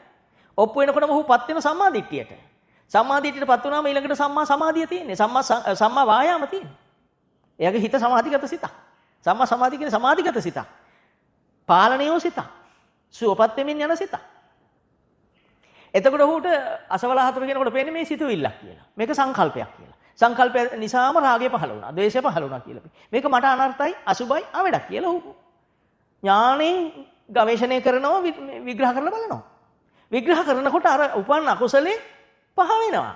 ආයි අකුසලයක් එන්නේ නැහැ. උට ගහන්න ඕන කියලා, බනින්න ඕන කියලා අකුසල සිත් එන්නේ නැහැ. ඒකයි නූපන් අකුසල් නූපදින්නේ. නූපන් අකුසල් නූපදින தත්ත්වෙ පෙන්වන්නේ සම්මාදිට්ඨිය නිසා. සම්මාදිට්ඨිය අපි ඉන්නවනම් අපිට තවත් ඔහු ගැන සිතුවිල්ලක් එන්න විදියක් නෑ. මාව අසහනයටපත් කරන, මා පවට නැඹුරු කරන, මට මාලාව මගේ කය සිතලාව පව් කරලා සංසාරයට පව් එකතු කරන ක්‍රියාවක් මා තුළ සිද්ධ වෙන්න විදියක් නෑ. මම සම්මාදිට්ඨිය ඉන්නවනම් චතුරාර්ය සත්‍ය අවබෝධනා. මේක සංස්කාර ධර්මයක් කියලා අවබෝධ කරගත්ත ගමන්ම මේක මන්ලව්ව මගේ සිතලව්ව කරන පාපයක් කිය මේක කරොත් මටමයි අයිති වෙන්නේ, විඳවන්න වෙන්නේ මටමයි කියලා විග්‍රහ වුණොත් දඬුවමක් ලෙස, ගඩයක් ලෙස, හුලක් ලෙස. හුලකින් අපි උල් පාරවල් කන්නේ නැද්ද? සමාජයෙන් ගුටි කන්නේ නැද්ද? අපිට උල් වලින් අනින්නේ නැද්ද සමාජي? ඉස්පිරිතාලේ ගියාම අනින්නේ නැද්ද? කපන්නේ නැද්ද උල් වලින්? නීත්‍යානුකූල කියන්නේ ඔබ කප්ප ගන්න නැද්ද? ඔබ මහන්නේ නැද්ද තියන් කටු වලින්? කටු වලින් අනින්නේ නැද්ද ඉන්ජෙක්ෂන් කියලා? ඉපදුණු නිසා මේව දුක් නෙවිද? මේවා වේදනාවල් නෙවිද? කවුද කෑල්ලක් කපනකොට කැමති කයි? කප්ප ගන්න ඕන, කප්ප ගන්න වෙනවන ජීවත් වෙන්න ආස නිසා. ඒක නිසායි ගඩයක් හුලක් ලෙස, සැතක් ලෙස අහිනවා කියලා. සැත කියන්නේ අහිනවා. ඉපදුණු නිසා නේද මේ වගේ තුවාල හරියම හටගන්නේ? ගෙඩි ඇතුළෙත් පිටත්. මොලේ ගෙඩි, පිටේ ගෙඩි, බඩවැල් වල ගෙඩි, මොලේ කැන්සර්, බඩවැල් වල කැන්සර්, ඇඟේ හැමතැනම කැන්සර්. මොනවද නැත්තේ අපිට? ආදීනානුපස්සනාවේ නේ ආදීනව සංඥාව ගිරිමානන් සූත්‍රයේ චක්කු රෝගෝ, සෝත රෝගෝ, ගාන රෝගෝ, ජීව රෝගෝ, කාය රෝගෝ, මුඛ රෝගෝ, දන්තෝ සාසෝ කාසෝ මොනතරම් කියනවද? රෝග කියනවද? ඉතින් මේ ඉපදුණු නිසා ලැබෙන්නේ. ඕන ඉපදුණොත් ලැබෙන ටික. එහෙනම් මම මෙයා හතුර කියලා හිතන් හිටියොත්, මං එහෙම බලන් හිටියොත්, මං කවදා හරි මරණ වෙලාවේ මේක මතක් වුණොත්, මං අකුසල් සිතින් මං මරණ වෙලාවේ මට පහළුනේ අකුසල් සිතක් නිසා. මම හොඳ තැනක නූපදින බව මතක තබා ගන්න. කෝසල මල්ලිකාවට අකුසල් සිතක් බල්ලොන්ගේ ප්‍රශ්නයක් ආපු නිසා හොඳ තැනක නොගිය බව මතක තියාගන්න. බිම්බිසාර රජුරන්ටත් අවසානයේ පොඩි දේශය සම්පූර්ණ පාලනය කරන්න බැරි වුණ නිසා ජනවසබ නමින් යක්ෂයෙක් වූ බව මතක තබා ගත යුතුයි. සෝහන් වෙලා. පොසෝවන්නේ චක්කු ඉන්නව, කරලෝමල, බරලෝමල, සුචිලෝමල ඉන්නවා. ආලවකල ඉන්නවා. ඒක ප්‍රශ්නයක් නෑ මාර්ග ඥාන ලබාගත්ත අය. ඉතින් සසරේ කොහේ හරි ගිහිල්ලා වැටෙනවා නම්, වැටෙන විදියට නම් අපේ හිත තියෙන්නේ. අපි කොයිද දියුණු? මොනවද දියුණු? අපි වුණ කොන්ක්‍රීට් වනාන්තරයක් හදලා ඇති දියුණුව කියලා. ඒ මිනිස්සු ඒකිනම් කරන්නේ පවුනා. මේ කොන්ක්‍රීට් ගොඩනැගිල්ලේ මේ මහා කාපට් ගහව පාරක යන්නේ පහු කරන අය නම් මේ ලෝකෙ මොකද්ද දියුණුව? බුදුන් වහන්සේ දියුණුව කියලා කියන්නේ සචිත්ත පරියෝධපණ, සිත පිරිසිදුන. අන්න මේ දහම දන්න කෙනාට හිතෙනවා අසවලා හතුර කියන්නේ මට එරෙහිව මගේ සිත තුළ පැන නැගුණු සංකල්පයක්. මට අවඩ පිණිස, මට අසුබය පිණිස, මට විපතක් පිණිස පහළ වූ සංකල්පයක් කියලා ඔහුට ඥානයක් පහළ වෙනවා. ඒ ඥාණයෙන් ඔහුට ඔහුගේ හිත සම්මර්ෂණය වෙනවා, ගැළපිලා පේනවා, විග්‍රහ වෙලා පේනවා. මේක මට ආපු විපාකයක් කියලා පේනවා. පෙනෙනකොට දැන් එළිය කෙනා හතුරු කියලා පේන දේ බලන්න භාවිතා කරලා නවතින හැටි, අඩු වෙවි යන හැටි, ක්‍රමයෙන් ඒ දර්ශනය අඩු වෙවි ගිහිල්ලා දිත්තමත් මේ දේ පේනෝ විතරයි කියන தත්ත්වයට මාර්ගඵලලාභීකුගේ தත්ත්වයට ඔබේ හිත ඒ මොහොතේ ඒ ෂණය තුලපත් වෙනවා. ඊළඟ එකෙන් බැරිනොත් ආයිතින් වැටෙනවා සසර. මේක ස්ථිර වෙනකන් එහෙමනේ නේ. පළවෙනි වංගුව ගත්තම ඔය එක්සැමිනර් හිතන් ඉන්න ඔයාට පුළුවන්, දෙවෙනි එක බැරි වුණොත් ආයි ට්‍රයල් කරන්න එපා පුළුවන් වෙනකන්. ඒ වගේ තමයි මේක. අපිට ඔක්කොම සබ්බ කිව්වම සබ්බ කාය පටිසංවේදී අස සිස්සාමීති සික්කති. මේව සික්කණය කරන තුරු සියල්ල පුළුවන් වෙන තුරු අපි අසුද්ධ සිතින් කරන සියල්ල පවමයි. අසුද්ධ සිතින් එකතු කරන සියල්ලෝම සසර බැමිමයි. එතකොට අපි පින් කරලා මනුසාත්මයාව මහා පිනක් මුල් වෙන්නේ නැති මනුසාත්මයට එන්නේ. ඒ පිනටත් වඩා බලයක් එන්නට ඇති. ඒකයි ධර්ම ශ්‍රවණය කරන ඥානයක් මෙහාවේ. මේ දහම අහන්නේ පිනින් බෑ. එහෙනම් පින්වන්ත මේ අපිට වඩා පින් කරපු අය බටහිර රටවල ඉන්නේ. පිනෙන් උපරිමේ ඉන්න අය තමයි ඉන්නේ. පින විතරයි කරලා තියෙන්නේ. දහම අහන්න ඕන කොටස් කරලා නැති නිසා දුර ඉපදුනා පින් කරලා. අපිට දෙකම සමම තියෙනවා. එම නිසා අපි ධර්මදීපයක 5000ක ආයු තියෙන රටක අපි උපන්නා. අපි දැන් ධර්ම ශ්‍රවණය කරනවා. මේ රටේ ඉන්න යක්ෂයෝ පවා මාර්ගඵලවල හින්න අය, මාර්ග ඥාන තියෙන අය, ශාසනයට සේවය කරපු අය, ශාසනය හොබෝන අය. අපි ඔය හිතන් ඉන්න සියලු යක්ෂයෝ මේකයි බුද්ධ වචන ඉස්සරහා කීකරු. හැම කොඩි විනේම කපන් ගිහිල්ලා බැරි වුණාම බුදුගුණ වලින් කපන්නේ ඒකයි. බුදුගුණ අහනවා කවුරුත්. බුදුගුණ වලින් තමයි කියන දේ අහන කෙනෙක් බවට පත් වෙන්නේ. ඒ කපන ඇත්තෝ දන්නවා බුදුගුණ වලින් ජලනන්දන කියන්නේ බුදුගුණනේ, වෙන නන්දනයක් නැහැනේ. ඒක අහනකොට හැම කෙනෙක්ම කීකරු වෙනවා. එහෙනම් ඔබ දැන් දහම අහන්න පෙරපින් තියෙන ඇත්තෝ මේ දහම අහනවනම්, පෙරපින් නිර්මාණය කරගනිමින් සුළු පිනකින් මේ දහම අහනවනම් පින බලවත් වෙනකන් මාර්ග ඥානය ස්ථිර වෙන එකක් නැහැ. හැබැයි ඔහු දහමෙහි ශ්‍රද්ධාව පහළ වෙන, රුචිකත්වය පහළ වෙන, කැමැත්ත පහළ වෙන කෙනෙක්. බලය පහළ පින්වත් අයට හැම ශරණයක්ම සංස්කාර ධර්මයක්මයි කියලා, සිතුවිල්ලක්මයි කියලා පේනවා. මේ හැම සිතුවිල්ලක්ම ඇති වෙලා පැවතිලා ඔබලව්ව ක්‍රියාවක් කරලා හිතෙන් හරි හිතෙන් හිතන එක, හිතෙන් හිතන ක්‍රියාව.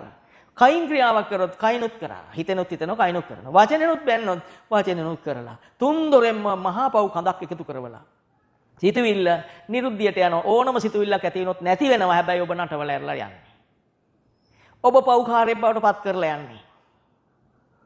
දැන් අපි පොඩ්ඩක් හිතලා බලමු මේ බුදුහාමුදුරුවෝ වචනේ මේක කොච්චර ඇත්තට දවස් ගණන් කතා කරන්න ඕන දේවල් මේ පැයකට දෙකකට සීමා කරලා කරන එක අපරාධයි. තේරෙනකම් මගපල ලබනකම්ම කතා කරන්න ඕන හරිනම් මේ. ඔබ හිතලා බලන්න සොරෙය්‍ය සිටුවරයා නාන්න යනකොට හිටියේ කච්චායන මහරහතන් වහන්සේ. රාගසිතක් ආවේ පිට දැක්කම. අන්න රාගසිතෙන් ලැබුණ කාන්තාත්මෙන්. එතකොට හිතන්න අපේ හිටියනේ නරක නොසරුප් වචනින් ඒ පැත්තේ භාෂාව.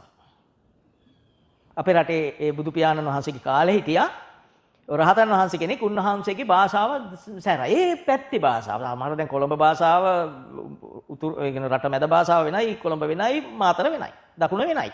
එක එක හැඩයි. භාෂාවෙන් නම්බලංගුට තා හැඩයකට කතා කරන්නේ. ඒ භාෂාවල තියෙන සමහර වචන අපිට ඇහුවාම මේ බැන්නා වගේ හිතෙනවා. අපි මුලදීම කොළඹ ගියාම අපිට බැන්නා වගේ දැනෙනවා. කොළඹ අයට අපි බනිනවා. කොළඹ අයට හිතෙනවා අපි බනිනවා කියලා. භාෂාවේ ස්වභාවය. පිළිවන්දිච්ච මහරහතන් වහන්සේත් එහෙමයි. පිළින්දිවච්ච මහරහතන් වහන්සේගේ භාෂාවත් එහෙමයි. අනිත් අයට හිතෙන්නේ වසලයෝ තෝ එහෙම කතා කරා කියලා. නෑ පෙර සංසාර හුරුවට පෙර ආත්මික දිගටම උසස් කුලවල ඉපදුණු නිසා ඒ සසර හුරුව. සසර හුරුව ඉතුරු වෙනවා. හැබැයි කෙලෙස් නැති උනේ. තිප්පිලි විකුණන වෙලෙන්දෙක්. තිප්පිලි අරන් කඩේට පාර පන්නා. මෙහා ගොනේ කරත්තේ නවත්තලා ඒ සේල්ස් රෙප් කෙනෙක් එදා කරත්තෙන් සේල්ස් ගියේ වෙළඳාමි ගියේ මේ කොනේ කරත්තේ නවත්තලා ඒ කරත්තේ තිබුණු තිප්පිලි ටිකක් අරගෙන ඒ වෙළඳ මුදලාලිට පෙන්වන්න එහා පැත්තට යනකොට පිළින්දිවච්ච මහරහතන් වහන්සේ එතෙන්ට වැඩියා. එතනින් යනවා පාරේ. යන ගමන් අහුවා උන්වහන්සේට පේන්නේ නැතිනේ මේ කෙනා මගපල ලබන්න ශක්තිය තියෙනවා කියලා. ඒකනේ පටලවා ගන්නෙ. නැත්නම් රහතන් වහන්සේලා කියව යන්නේ නැහැ. නැත්නම් මේකේ වැරදි අර්ථයක් එනවනේ. උන්වහන්සේ අහුවා වසලයෝ තෝ කොහෙද බොල යන්නේ කියලා. එතකොට මාරයා අරයට හිතුනේ බෑන්න කියලානේ. දැන් මේ භාෂාව ගැන තේරුම් ගන්න මේ භාෂාව ගැන දන්නේ නැති කෙනෙකුට බෑ. දැන් අපි කොළඹ ගියාලුත් කොළඹ අය කියන එකෙන් අපි හිතුවේ මේ මට බනිනවා කියලා. ටික දවසක් ගියාම තමයි මේ කට්ටියම කිව්වේ ඕගොල්ලන් අපිට බනිනවා. ඔහේ කිව්වම අපි බනිනවලු දකුණු ඇයලු. එහෙමයි කියන්නේ. හැබැයි එහෙ අය ඔයා කියන ඔයා අපිට ඔයාලා පුරුදු නෑ. ඉතින් අපි මේක පුරුදු වෙන්න කාලයක් ගියා. අන්න පිළින්දිවච්ච මහරහතන් වහන්සේත් වසලෙව කිව්වම අරයා වසලේ තෝ කොහෙද යන්නේ? සංඝරත්නය නිසා නොකිය බෑ මේ කිව්වා මී බෙටි විකුණන්න යනවා කියලා. ඉතින් ගිහිල්ලා බැලුවා මුදලාලිට පෙන්නද්දි මොනවද තිබ්බේ? ඒ කිව් දෙයම තියෙනවා. දැන් ආපස්සට දුවලා එල කරත්තේ බැලුවා. කරත්තේ තියෙන්නේ මොනවද? මී බෙටි තමයි. එතකොට මේ ප්‍රශ්නේ කිව්වහම කිව්වා මේ මහා බලගතු රහතන් වහන්සේ කෙනෙක්. එතකොට බලගතු කෙනෙකුට විරුද්ධව කතා කරොත් දඬුවම. මේ හැම එකක්ම ධර්මානුධර්ම දරෙක් වෙන්නේ. දහමෙන් ආදර්ශ ගන්න ජීවිතේට අපි ඉන්නවන කොහොමද? ඒ වසලවාදයෙන් කතා කරේ වසලවාදයක් නෙවෙයි. එතන තියෙන්නේ උන්වහන්සේලාගේ පෙර සසර හුරුවත් එක්ක ආපු භාෂාමය ශෛලිය. එතකොට දැන් ඔබ බලාගෙන ඉන්නවා. අපි ඉතින් කරන්නේ ඇස් දෙකෙන් බලන් ඉන්න එකනේ. අපි මේ බලන්නේ යන්නේ සත්තුවත්ත බලන්න ගියා. සත්තු කූඩු වෙල ඉන්න හැටි, හිර කරලා සතා හිර කරලා කූඩු කරලා ගාල් කරලා ඉන්න හැටි අපි හරි හැඩට බැලුවා. අපි ගිහිල්ලා බැලුවා වනෝද්‍යාන කියලා ඒවත් බැලුවා අපි. සතා දිහා බලාගෙන හිටියා. දැන් ඔන්න අපිට දැන් සතයි හඬත් මතකයි සතත් මතකයි. ගෙදර ඉන්නකොට ටකරන් දොරක් ඇතිල් එනවා උලඟට. මම මේ සත්තු ගැන උපමාව ගන්න මේක තේරුම් ගන්න. රෑ නිදා ගන්න යනකොට අර කිරිස් ගාන සද්දයක් ඇහෙනවා. එතකොට හැන්නේ කොටියෙක් කෑ ගැහුවා. අන්න කොටියෙක් කියන් පැනලා දුවනවා බලන්න. කොටියා කොහෙද හිටියේ? එයා දුවලා ගිහිල්ලා බැලුවා එහෙම මොකුත් දැනගන්න බෑ. මොයා කරන්නේ වෙනතට වැඩි දොර වහලා හේතුත් කරලා තමයි නිදාගන්නේ කොටියා පණී කියලා කිව්ට. ඔබ දන්නවා කනට ඇහුනේ ශබ්දේ. කන ගැටුනේ ශබ්ද එක්ක. හිත තුලයි මේ සංඥාව පහළ වුණේ. එයාගේ හිත කෙලෙසෙන්නේ නැති විදියට මේක දැකලා ඔන්න කොටියා හොයන්න පුළුවන්. කොටියෙක් ඉන්නද කියලා හොයන්න පුළුවන්. කෙලෙසෙන්නේ පව් කරන්නේ නැතුව. මම කියන උපමා වලින් ධර්ම කරුණු දහමට ගලපන්න නිකන් උපමා කියලා මේ කතාන්දර මාලාවක් කියන්න මම සූදානම් නැහැ. නමුත් නොකියත් බෑ. රාත්‍රී නිදා ගන්න. අපි නිදා ගන්නකොට පැදුරේ තියෙන උල් අග තියෙනනේ නණ්ඩු මේකක් ඇනෙනවා. එහෙම නැත්නම් ඇඳේ තියෙන මුල්ලක උලක් අතේ ගෑවෙනවා. ගෑවෙනකොටම ඕන ස්පර්ශයකට හිතට එන රූපේ වෙනස් නේ. දැන් ඔබ දන්නවා නිකන් සාමාන්‍යයෙන් බලන් ඉන්නකොට හිතට මොනවද හිතෙනවද? පේන රූපේ වෙනයි හිතමවන රූපේ වෙනයි දෙකක්. නේ? ඔබ සමහරට මහා සැලසුම් ඇති පේන රූප සම්බන්ධ සමහරට ගෙවලුත් හදලා පදිංචිත් වෙලා. මිනිත්තු ගානයි ගියේ. ඒ වගේ දැන් මේ අතේ මේ කෝට්ට ගෑවෙනකොට අර ඇඳේ කෙලවර ගෑවෙනකොට පැදුරේ තියෙන අග්ගිස්ස ගෑවෙනකොට හිතේ එකපාරට පැත්තෑයෙක් මතු වුණා. කලබලෙන් නැගිට්ටම හීරුණා. දැන් ඔබ හොයන්නේ මොකද්ද? පත්තායෙක් හොයනවා. හොයලා ගසලා පැදුරු ගසලා යුද්ධයක් ආඹරි. ආල්මාරිය උස්සලා දැන් පැත්තෑයෙක් හොයන. එතකොට ඔබ අවසානයේ තීරණය කරනවා පැත්තෑයට අපි කතා කරන්න හොඳ නැතිලු සද්ද නැතිලු හොයන්න ඕන. පැත්තෑයට සිංහල පුළුවන්ලු නම කිව්වම දුවනවලු. බුදුමාහාර විදියට අපි මේ මනසේ විකෘතියෙන් අසරණයි. අපි අනාතයි. මම මේ උපමා ටිකෙන් කියන්නේ හිත මවන්න එකක්. හිත මවන එක විඥානයේ මායාවක්. ඒකනේ නැත්තේ. එළියේ තියෙනවද හතුරෙක්? එළියේ තියෙන ඇහැ එක ගැටෙන රූපයක්. අපි හතුර කියලා හිත මවන එකේ දිගේ ගියොත් මයූපමංච විඥාන. මේ විඥාන මායාව දිගේ ගියොත් මේ සංසාර ගමන ඉවර වෙන්නේ නැහැ. ඒක කියන්නයි මේ සූදානම් වෙන්නේ. මේ අද වටිනම චුට්ට මේක. එතකොට ඔබ එළියේ ඉන්න කෙනා හතුරු කියලා හිතුවොත් මේ මෙසේ සිතෙන එක කවදාවත් ඉවර වෙන්නේ නැහැ. හැමදාම හිතෙනවා. නිකන් ඉන්නකොට බාහිරයේ උදව් නැතුව මනෝවිඤ්ඤාණය තනිකර පහළ වෙන්න පුළුවන්. මේව නිදා ගන්න ගමන් එකපාරටම අරයා මතක් වෙනවා. එයා මතක් වෙනකොට මනසින්ම තව රූපයක් උපදවනවා. අරයා මතක් වෙනකොට පොල්ලකින් ගහනවා වගේ. දැන් අපිට හිතට රූපයක් ආවම අපිට කරන්න ඕන දේවල් එනෝනේ. එක්කෝ යා මට ගහයි කියලා හිතෙන්න පුළුවන්, මට හිතෙන්න පුළුවන් එයාට ගහන්න. සාමාන්‍ය හැට කෙනෙක් පේනකොට තරහකාරයෙක් වගේ පේනොත් එක්කෝ යා මට ගහයි කියලා හිතෙන්න පුළුවන්, එයා දරුණුණා. එයා දුබල නම් මන් දරුණුණා, මට පුළුවන් නේද එයාට පොල්ලකින් ගහන්න හිතෙන්න පුළුවන්. ඒ වගේ හිතෙන් පෙනුණා කෙනෙක් ඔබේ තරහකාරී. එකපාරට ඔහු පොල්ලකින් ගහනවා දැකලා ඔබ බුදු අම්මෝ ගාගෙන නැගිට්ටා. නැගිට්ටම අල්ලපු තැන නිදාගත්ත තමන්ගේ අම්මා හෝ තාත්තා හෝ කවුරු හෝ නැගිටලා මොකද කෑ ගහන්නේ? මට ගැහුවනේ. ඒ කට්ටිය බලනවා මට මෙයාට පිස්සු කියලා. නෑ මෙයාට පිස්සු නෙවෙයි. එයාටත් පිස්සු. එයාටත් මේ දේ වෙනවා. එයාට වෙන දේ කෑ ගැහිලා කියුනේ නෑ. මොකද රූපේ වේගය අඩු නිසා වචන පිටට ගලාගෙන ගියේ නෑ. නමුත් තනියෙන් වෙන්නේ නැද්ද? ඔබ තනියෙන් කතා කරන්නේ නැද්ද? ඔබට දැන් අහස පේනවා වලාකුළු පිරලා වහී. තනියෙන් කියවන්නේ නැද්ද? ඉතින් ඔක හයියෙන් කියවනොත් වහී කියලා කියවනෝනේ පිටට ඇහුනෝනේ පිට කෙනා හිතන්නේ මෙයාට පිස්සු කියලා. දැන් ඔබ තනියෙන් පිස්සුව නටනවා. මම කියනේම ඉතින් සමහරට හිත දෙන්නත් පුළුවන්. හිත සතුටු වෙන්න පුළුවන් දහම අහන කෙනෙකුට හරි සතුටක් එයි. දැන් ඔබ අහස දිහා බලන් හිතනවා වහි නෑ පායයි. දැන් ඔබ ඕක හයියෙන් කියනවා. මේ රූපේ වේගය වැඩි වෙලා ඔබට ඒ කියන්නේ රූපේ වේගය වැඩිලා කියන්නේ ඔබට මෙහෙම දෙයක් ඌමනාවක් තියෙන නිසා වේගය වැඩි වෙනවා. චේතනාව තියෙනවා නම් ඌමනාව චේතනාව ප්‍රබල නම් රූපේ වේගය වැඩි, රූපාරම්මණයේ වේගය වැඩි නම් වචන එළියට යනවා. වහින්න පුළුවන්. පායන්නත් පුළුවන්. ළඟ ඉන්න කෙනෙකුට වුණා හිතන්නේ මේ මිනිහා පිස්සෙක් කියලා නේද? තනියෙන් කියද්දි හිතුණා පිස්සෙක් කියලා. ඒකයි අපිට සබ්බේ ප්‍රත්‍යඥ උන්මත්තකා කිව්වේ. මතක තියාගන්න. මේ ඔක්කොම පෙනෙන දවසට ඔබට පෙනේ ඇත්තටම මේ පිස්සුව හොඳ කරන්න ලෝකේ කාටවත් බැරි වුණා. තිලෝකරු බුදු පියාණන් වහන්සේගේ එක බණපදින්, එක ධර්ම කරුණෙන් මගේ පිස්සුව මම දැක්කා. මම දැන් පිස්සුවෙන් මිදෙමින් යන්නේ කියලා ඔබට ඔබේ හිත පෙනෙයි. ඔබේ හිත මෙල්ල කරගන්න පුළුවන්. වෙනද මට මගේ හිත මෙල්ල කරන්න බෑ. දැන් අමාරුවෙන් හිත මෙල්ල කරනවා. සමහර ඒවා මහා දහමක් අහන ඔබ මන් දන්නවා මේ අහලා සාදු කියලා ඉඳලා පටන් ගන්නව ධර්ම දේශනාව ඉවරුනාම අර අපරණ චාරිත්‍ර ටික. බණින කෙනාට බණිනවා. ගහන ඕන කෙනාට ගහනවා. හැබැයි ගෙදරට ඉන්නේ මෙහෙම සිල් අරන් මේ රහත් වෙච්ච කෙනෙක් විදියට ඉන්නේ බෝ පැල හිටවගෙන වටේට මේ බෝ කොටු හදාගෙන දේව රූප හදාගෙන දේව කුටි හදාගෙන බුදු කුටි හදාගෙන එන්න සිල්වත් ඉන්නේ. ගෙදර කෙනාට කඩම් පයින්නවා. වරදක් හදන්න නේ තමගේ වරද රැක ගන්න. වරදක් හදන්න කරන එකයි වරදක් රැක ගන්න කඩම් පයින් එකයි දෙකක්. ඒත් ඉතින් සංවරව හදන්න පුළුවන්. අන්නේ ගානට අපි ගිහිල්ලා. එහෙම නැත්නම් අඩු ගන්න හිතෙන් මේ ටික කරනවා. අනිත් කෙනාට නෙපෙනෙන්න හිතෙන් හරි හරි. මෙහෙමයි. දැන් තේරෙනවා ඇති අපි ඇත්තටම බෞද්ධ වෙන්න මේ පටන් ගන්නවා වෙන්නේ නැති. අපි රහතන් වහන්සේ කෙනෙක් ගැන කොහොමද හිතන්නේ? මේ අපේ වරදි මෙච්චර පේනවා නම් එහෙනම් අපි අපේ හිතේ ඉන්න රහතන් වහන්සේ කියන්නේ සියල්ලකින් මිදුණු. සියලු කෙලෙසුන්ගෙන් මිදුණා නම් කෙලෙසෙන්නේ නැහැනේ. මේ ලෝක දේවල් අල්ලන්නේ නැහැනේ. මේ ලෝක දේවල් වැඩක් වෙන දුන්නාන්සට කුසගින්නට ආහාර ලැබුණොත් නේ. නැලැබුණා කියලා ස්ට්‍රයික් කරන්න පිකටින් කරන්න යන්නේ නැහැ. හිටවගෙන කන්නේ නැහැ. ලැබුණ නැත්නම් නිකයි. තියෙන්නේ Taman ළඟට වැටුණු අනුභව නොකර රහතන් වහන්සේ කලන්ත හැදිලා වැටුණු කතා. ඉතින් මම හිතන්නේ බුදුදහම දන්නවා කතා කියන්න ගිහිල්ලා මේ වෙලාව මරන්න ඕනේ නැහැ. ඔහු බොහොම සාන්තයි. ඔහුට කන්න ලැබුණොත් පින්ඩ පාතේ වැඩි ලැබුණොත් කයි. සුදුසු දේ පමණක්. දෙන හැම දෙයක්ම කන්නේ නෑ. දැනුම් කන්නේ නැතිකොට රහත් වෙලා කනවා දෙන ඕන දෙයක්. මේ මගපල ලබන්න ඉස්සෙල්ලත් අපි සැක දෙය කන්නේ නෑ. නේ? විමසලා දැනගන්න බැරි නම් දැනුම් කන්නේ නෑ අපි. කවුද දුන්නේ? දුන්නු කෙනා සැක නම් කන්නේ නෑ. එහෙම ගති තියෙනවනේ රටේම. මම රටේම තියෙන එක ගැන දුන්නේ නැත කියලා එක්කෙනෙක් ගැන නෙවි. මුළු රටම ගැන කියන්නේ. ඒතකොට රහත් වුණාම ඒක නවත්තනවා. අදික්ටං අසුතං අපරිසංකිතං. දැකලා නැත්නම් අහලා දැනගන්න බැර නම් සැක නැතිනම් ඉතින් අපි එහෙම දේවල් හැර දේවල් ගන්නවා. බඩගින්නට කයි. බඩගින්න නිසා කයි. තිබහ නිසා බොයි. සරලයි ජීවිතේ. ලැබුණොත් නොලැබුණොත් නිරාහාර වෙලිටි.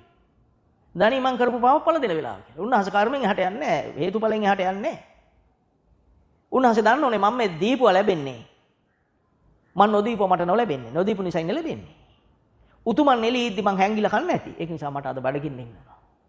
උන්වහන්සේට මේ බුද්ධ වචනේම විග්‍රහයට එනවා හැර වෙන Tamanට හිතෙන එක කියලා බුදුහාමුදුරුවෝ දේශනා කරයි කියන්නේ නැහැ. උන්වහන්සේ මේ හේතුඵල ධමෙන් එහාට යන්නේ නැහැ රහතන් වහන්සේ. යන්න දෙයක් නැහැ. ඒ කියන්නේ බුද්ධ වචනේ ඉන් එහා දෙයක් නැහැ නේ. සංස්කාරයක් මට මේ විපාකයක්. මිලක්කතිස්සට ඇස්නේ පෙනුණා වගේ. වතුරනේ පෙනුණා වගේ. මට කන්න නැතිනම් ලෝසරට කන්න ලැබීම මේ කර පවට වෙන දෙයක් කියලා දන්නවා. එතකොට අර උල තිව්ව අම්බසක්කර රජුරෝ මේ සංඝරත්නයේ සාරිපුත්ත මහරහතන් වහන්සේට පැන් එකක් ගේන්න ගියපු ආමුදුරු ස්වාමින් වහන්සේ හොර මුලක් එතනින් දිව්වා. හොරුන්ගේ පස්සේ එලෙව්වා රජ ඇමතිවරු. හොරු ටික වෙන පැත්තකට දිව්වා. ආමුදුරුන්ගේ පාත්‍රයේ තියලා දුන්න පැන් එක අරන් උඩින් ඒ පාත්‍රයට ගෙනියන හොර බඩු වලින් ටිකක් දාලා දිව්වා. ඒ හේවා වෙනකොට දැක්කා පල්ලෙහා දිය ඇලේ මූණ හොද ඉන්න ආමුදුරු. දිය අරගෙන එත පාත්‍රයට බිල බැලුවම අර නැති වෙච්ච බඩු වලින් ටිකක් මේකේ තියෙනවා. හිතුවා මේ හොරෙක් උපායක් මවනවා කියලා. ගිහිල්ලා රජුරෝ දඬුවමක් දුන්නා. මොකක්ද යාට? උල තියන්න ගම මැද. මේ උල තියෙන කතාව සරියුත් හාමුදුරන්ට දැනගන්න ලැබුණම සරියුත් හාමුදුරු බුදුරජාණන් වහන්සේට දාන්න. එතෙන්ට වඩිනවා. එතෙන්ට වැඩියම කියනවා මේ වෙන පොඩි කාලේ මීට බොහෝ කල්පාන්තර ගානකට එහා සතෙක් උලක තියුවා තමන්. උල තියපු එකක් බලන් එද්දි තමන් උලක් උල් කරලා සතෙක් උලක ගැහුවා. පොඩි සතෙක් උලක ගැහුවා. ඒකේ දඬුවම මේ මහ විශාල කාලයක් මේ විදියටම දඬුවම් ලැබලා මේ ආත්මෙත් එහෙමයි කිව්වා. ඉන්නකම් භවයේ මේක ඉවරයක් නෑ. එන 500 වරක් පළ දුන්නා නම් යමක් ඒ කියන්නේ ඉවරයක් වෙලා නෑ.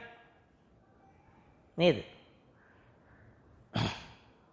ඒක තේරුම ඔබ කොයිතරම් බරපතලව හිතන්න ඕනද මේ ධර්මය දන්න අය මොනතරම් බය වී යුතුද මේකට. අන්න එතෙන්දි මේ දහම අහුවෙන්න මේ පිටිපස්සෙන් උල හිල් වෙවි එනකොට සංසාරේ වේදනාව දැක්කා. සසර කියන්නේ මේ දුක කියලා දැක්කා. පව් පින් පළ දෙමින් යන ගමනක් කියලා දැක්කා. පින් පළ දුන්නත් පින අස්සේ මොනතරම් පව් කරන්නට වෙනවද? පිනට ලැබුණු දේපල රැක ගන්න ගිහිල්ලා මොනතරම් අපිට පව් කරන්නට වෙනවද? එනිසා මේ එකයි බුදුන් වහන්සේ සියලු සංස්කාර දුකයි කියන්නේ. මේ සසර ගමනම දුකක් කියලා කියන්නේ ඒකයි. ඒ බුද්ධ ඥාණයෙන් දැකලා මම මුල ඉඳලා කතා කරේ ටික බුදුන් වහන්සේ මහා කල්ප ගණන් පෙරම් පුරලා අවබෝධ කරගත්ත දැකපු තමන්ගේ ජීවිතෙන්ද බුද්ධ ඥාණය ලැබලා ලෝකෙ දෙස බලද්දී දැකපු මහා ඥාන වලින් දැකපු ශක්තියෙන්ද උන්වහන්සේ දේශනා කරන්නේ සියලු සංස්කාර දුකමයි. මේ දුකට උදව් වෙන ධර්මමයි. තණ්හාය ජායති සෝකෝ තණ්හාය ජායති බයං තණ්හාය විපමුත්තස නත්ති සෝකෝ කුතෝ බයං. තණ්හාව තියෙනකම් ශෝකය මේව නැති වෙන්නේ නැහැ දිගටම තියෙනවා. රූප තණ්හා, ශබ්ද තණ්හා, ගන්ධ තණ්හා, රස තණ්හා, පොට්ටප්ප තණ්හා, ධම්ම තණ්හා මේ සියලු ආධ්‍යාත්මය තුල හටගන්නා වූ සංස්කාරයන් කෙරෙහි ඇතිවෙනා වූ බැඳීම් අයින් කරගත්ත දවසට කරලා බලන්න. බාහිරේ ක්‍රියාව ඉබේම නවතිනවා. හිතෙන් කියන්නේ නැති එකක් අපිට කරන්න බෑනේ. මේ කය ක්‍රියාත්මක වෙන්නේ හිත කියන විදියටනේ. අපිට පෙනෙන්න ප්‍රකට හෝ අප්‍රකට හිත ක්‍රියාත්මක වෙනවා. අපි මේ හිත ක්‍රියාත්මක වෙන විදියට තමයි ජීවිතේ පවතින්නේ. එතකොට මේ සංස්කාර ධර්මයන් අපිට පව් කරන්න පොළඹවනවා. රාගය උපදවලා දෙනවා. ද්වේෂය උපදවලා දෙනවා. මෝහය උපදවලා දෙනවා. මේ දහම අහලා දහම අහුවත් අහපු දේ ජීවිතෙන් ගලපන්න පෙරපින ඵල නොදෙන මේ ඵල දීම උතුම් කොට නොලැබුණ ඒත් ප්‍රත්‍යක්ෂ කෙනා අර විදියටම පව් කරනවා. දහම ඇහුවා. දහම කටපාඩම් වුණත් පව් කරනවා.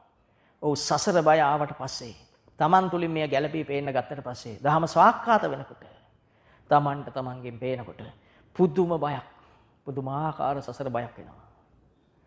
මේ මට පළ දෙනව නේද? අර මැස්සෙක් කිරි එක ළඟින් යනකොට මැස්ස එලවන්න අතින් ගහද්දී මැස්සයි අත වැදිලා වැටුනේ කිරි එකට. එතකොට ඔබ දන්නවා කැලණිතිස්ස රජුගේ ප්‍රශ්න දී උතුම් සංඝරත්නය. ඒ මහා හැලියක දාලා උණු කරන්න හේතුනේ ඒක නම්. මේ ගමන ඉවර වෙන්නේ නැහැ නේද? සංසාර ගමන කොතකින්වත් ඉවර වෙන්නේ නැහැ නේද? එදා බිම්බිසාර මහ රජුරු පෙර භවයේ කන්නේ පූජනීය ස්ථානයක් අසලින් සෙරෙප්පු දාන් ගිහිල්ලා කකුල් දෙක පළව ගත්තනම් සෝහාන් වෙලත් මේක ඉවර වෙනවද? මේ කර්මය ගැන කියන්නේ ඔබ දන්නේ ඔබට මතක් කරලා දෙන්නේ ඔබ අද ඉඳලවත් මේ මහා විපත්තිකාරක කාලේ ඔබේ ජීවිතය ස්ථිර කරගන්න. ඔබ හොඳට දන්නවා විදුහ රජුරු ශාක්‍ය වංශිකයෝ පෙති ගහන්න කොසල් රජුගේ බලෙන් රජකම අරගෙන ශාක්‍ය වංශිකයෝ එක්ක තියෙන පෙර වෛරයට ඒ සියලු දෙනා පෙති ගහලා මරන්න රාත්‍රියේ එනකොට මේ දින ගානක් යනකොට අතරමඟ තැනක බුදුන් වහන්සේ වැඩ සිටියා. වැඩ ඉඳලා ඒ සේනාව විදුහ ආවේ නැහැ. සේනාව වෙනකොට ඒ සේනාවට දහම් දෙසුවා. දහම් දෙසුවම ධර්ම අවබෝධයටපත් වූ සියලු බොහෝ පිරිසක් ඒ සේනාවෙන්මයි වුණා. ඉතිරි සේනාව යුද්ධ කරන්න බැරි නිසා නැවත ගියා. එතකොට විදුහ රජුරෝ ඊටත් වඩා සේනාව සංවිධානය කළ නැවතත් එව්වා. නැවතත් එවද්දී ආයිත් බුදුරජාණන් වහන්සේ එදා දිනක් මෙය දැකලා මෙතනත් ඉන්නව නිවන් දකින්න පිරිස මගපල ලබන්න සද්ධාව තියෙන පිරිස නිසා දහම් දෙසුවා. එදත් පිරිස මේ ගැලවෙන්න ඕන පිරිස ගැලවුණා. අනිත් අය ගැලවුන්නේ නැහැ. සුදුසුකම් නැත්තම් බෑ.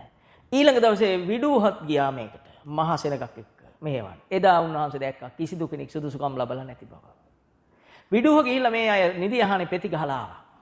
මරලා ඇවිල්ලා නිදා ගන්න බැලුවා. දැන් දින ගාන නිදි මරන් එනකොට අතරමඟදී මේ ගංගාවේ අසල මහ පළල් ගංගාවල් හැතැම්ම 4-5 පළලයි ඉන්දියාවේ ගංගාවල් මේ වගේ මේ පොඩි දිරියන් ගණන් ඒව නෙවෙයි. ඒ ගංග පළලයි තනි වැලි තලාවල් තියෙන එක්තරා කාලයකට විලුඹක් තරම්වත් වතුර උස නැහැ. යාන්තම් දිය අගල් නැදින් ගලන්නේ. මහා වැලි තලාවල් තියෙන. වැලි තලාවේ මේ රජුරෝ ඇතුළු සේනාව නිදා ගන්න ගත්තා. ගඟේ ගොඩබිම අයින දිගට. කඩි මතු වෙලා නිදා ගන්න එකට බාධා වුණා. අර පෙර පවට අර කරපු පවට කඩි මතු වුණා. ඊට පස්සේ මෙයා කරේ එතනින් ගිහිල්ලා නැවත ගඟේ තෙත තියෙන හරියේ මැද හරියේ නිදාගත්තා. එතෙන්ට ආවේ නෑ කඩි. කර්මයේ විසින් ඔහු අතෙන්ටම අරන් යනවා. ඊට පස්සේ එදා රාත් හොඳට නිින්ද ගියා දින ගානක් නිදි මරපු යුද්ධ තෙහෙට්ටුවෙන් හිටපු විදුහ ඇතුළු පිරිසට නිින්ද ගියා. මහා වැසි කන්දේ ඉහළ ඉහත්තාවට වැහැලා ගහගෙන ගිය බව සඳහන්. ඒතොර හිතන්න මේක කවදාවත් ඉවර වෙන ගමනක් නෙවෙයි. හේතු ඔබ හොයාගන්න. මතභේද හිත රිදෙන නිසා මං කියන්නේ නෑ ඇයි අර පිරිස ශාක්‍ය වංශිකව පෙති ගස්ස ගත්තේ කියලා. මැරුම් කෑවේයි කියලා කර්මය හොයාගන්න.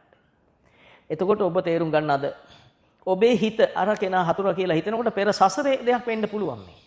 ඔබ කාම ලෝකේ ඉන්න නිසා අලුතෙන් රැස් කරන කර්මයක් වෙන්න පුළුවන් මේක. අලුතෙනුත් කර්ම රැස් කරනවා තියෙන ඒවා මුල් කොට නැවත නව කර්මත් රැස් වෙනවා. එම නිසා මේ කෙනා හතුරා කියලා හිතනකොට අර ගමරාල හතුරා කියලා හිතනකොට පෙර සසරේ කර්මයක් වෙන්නත් පුළුවන්. එහෙම නැතිනම් මම පව් කරන කෙනෙක් නිසා මට පව් කරන්න පුරුද්දට පහළ වෙන චේතනාවක් වෙන්න පුළුවන්. දැන් ඔබ ඒ අවබෝධ කරගෙන ඒ විදිහට බලන්න. මේ මගේ සිතුවිල්ල. මේක අකුසල් සිතක්. මට පව් කරන්න පහළ වෙන සිතක්. මම මේ අරමුණෙන් මේ කෙනත් එක්ක ගැටුණොත් මම සසරට වැටෙනවා.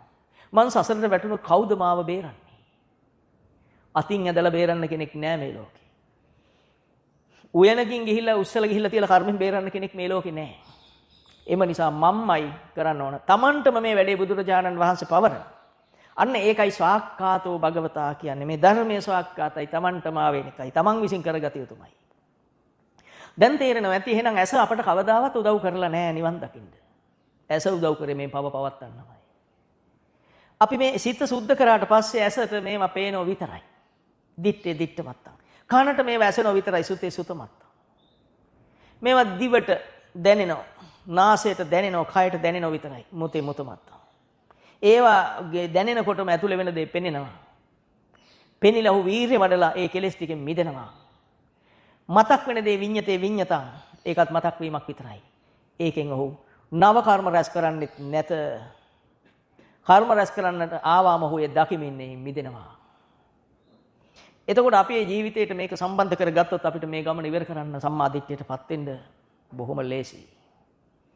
දැන් මම මෙච්චර කතා කරේ අපේ සිත පවතින හැටි, සිත පහළ වෙන ආකාරය සහ සිත පහළ වීම අපි ඇසුරු කරන ආකාරය අනුව අපිට වෙන විපාක ටික ගැන. දැන් අපි මේ ටික මාර්ගඵලවලට එන හැටි, ආර්ය අෂ්ටාංගික මාර්ගය තුල පවතින හැටි, මැදුම් පිළිවෙත තුල පවතින හැටි පොඩ්ඩක් සාකච්ඡා කරනවා. පොඩි කාලයක්, විනාඩි 5ක් විතර. එළියේ තියෙන රූපේ දැන් අපි දන්නවා ඇසත් එක්ක රූපයක්. ඇසට රූපයක්මයි මේක. කැමරාවේ දා මම මීට පෙරගත්ත උපමාවට අනුව බැලුවොත් කැමරාවේ ලෙන්ස් එකටත් මේක රූපයක්. ඒක ඇවිල්ලා දලසේ යාපටේට රූපයක් විදියට ඇවිල්ලා වැටෙනවා. හිතේදී මේක වෙනස් වෙන්නේ හිත තුලින් මේ රූපේ පිළිගන්න අතීත දැනීමක්, අතීත මතකයක් පහළ වෙනවා. ඒ පහළ වෙන්නේ අර රූපය ඇතුළට එන මොහොතේමයි. එකම මොහොතේ මේ ටික වෙනවා. අන්න ඒක තමයි සංඥාව කියන්නේ. මනසින් උපදවන අර හතුර කියලා. එතකොට මේ සිද්ධි වෙච්ච ඒ තැන් වලින් ඉපයි අපි බලන්න. අරක රූපය මේක ඇස. ඒ රූපය ඇසට ඇවිල්ලා ඇසේදී හම්බ වෙන්නේ. එළිය ගිහි එකට හැගියෙත් නෑ. ඒ රූපේ දර්ශන ශක්තියක් ඇස තුලදී ක්‍රියාත්මක වුණා. ඒ මොහොතේම විඥාණය පහළ වුණා. මේ තුන් දෙනා තමයි ස්පර්ශය කියන්නේ. ඒ මොහොතේම වේදනාව, හිතට දැනීම, සංඥාව ඔක්කොම එකට. හතුරෙක් නම් දුක වේදනාවක්. මිතුරෙක් නම් සුඛ වේදනාවක්. වේදනා සංඥා පහළ වුණා. ඒකට අනුවම සිත කය වචනේ සකස් වුණා. ඒකට අනුව විදීම විඥාණය අපි ওই විදිහට පෙනුනොත් උපන්න අකුසල් පහ කරාමයි. එසේ නොපෙනී එළිය කෙනා හතුර කියලා පෙනෙනවා නම් උපන්න අකුසල් ඇසුරුණාමයි. අන්න පව සම්පූර්ණ වුණාමයි. එතකොට දැන් නම් තේරෙනවා ඇති අපිට මොකද්ද වෙන්නේ? මොනතරම් සිත වේගවත්ද? මේ ලෝකයයි ගුවන් යාන හදලි ප්‍රකෝටි ගණන් වේගෙන් යන්නත් අදා ඉස්සරහට. හැදුවට වැඩ නැහැ සිත ඊට වේගවත්. එතකොට සිතේ වේගය අල්ලන කෙනා මොනතරම් වේගයට සමවෙච්ච කෙනෙක්ද?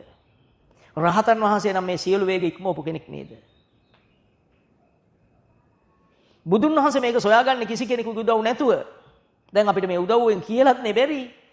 සංස්කාරයක් කියලා බලන්න අපිට අහලත් බෑ. භාග්‍යවතුන් වහන්සේ අවුරුදු 6ක් දුෂ්කර ක්‍රියා කොට මේ අවබෝධ කරගත්තේ තනියෙන් සොයා ඥාන. පෙර බුදුන් වහන්සේලා දෙසූ දහම Taman තුලින් මතු කර ගැනීම මොනතරම් ආශ්චර්යයක්ද? කල්ප ගණන් එහා අහපු දහමනේ මතු කරගන්නේ බුදු වෙනකොට. අපිට මේ දැන් කියපු එක තා ටිකකින් බැහැනේ. අපි කොතනද උගත් කියන්නේ?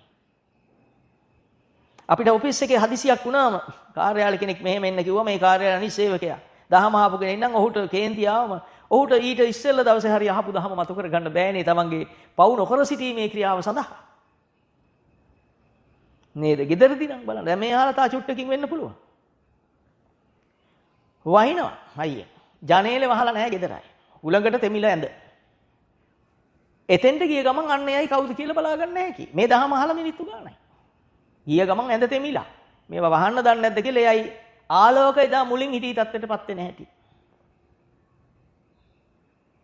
දහම අහපු දේ මතක් වුණා නම් නෑ ඇඳ තෙමිලානේ. දැන් මං දැඟලුවත් ඇඳ තෙමිලා.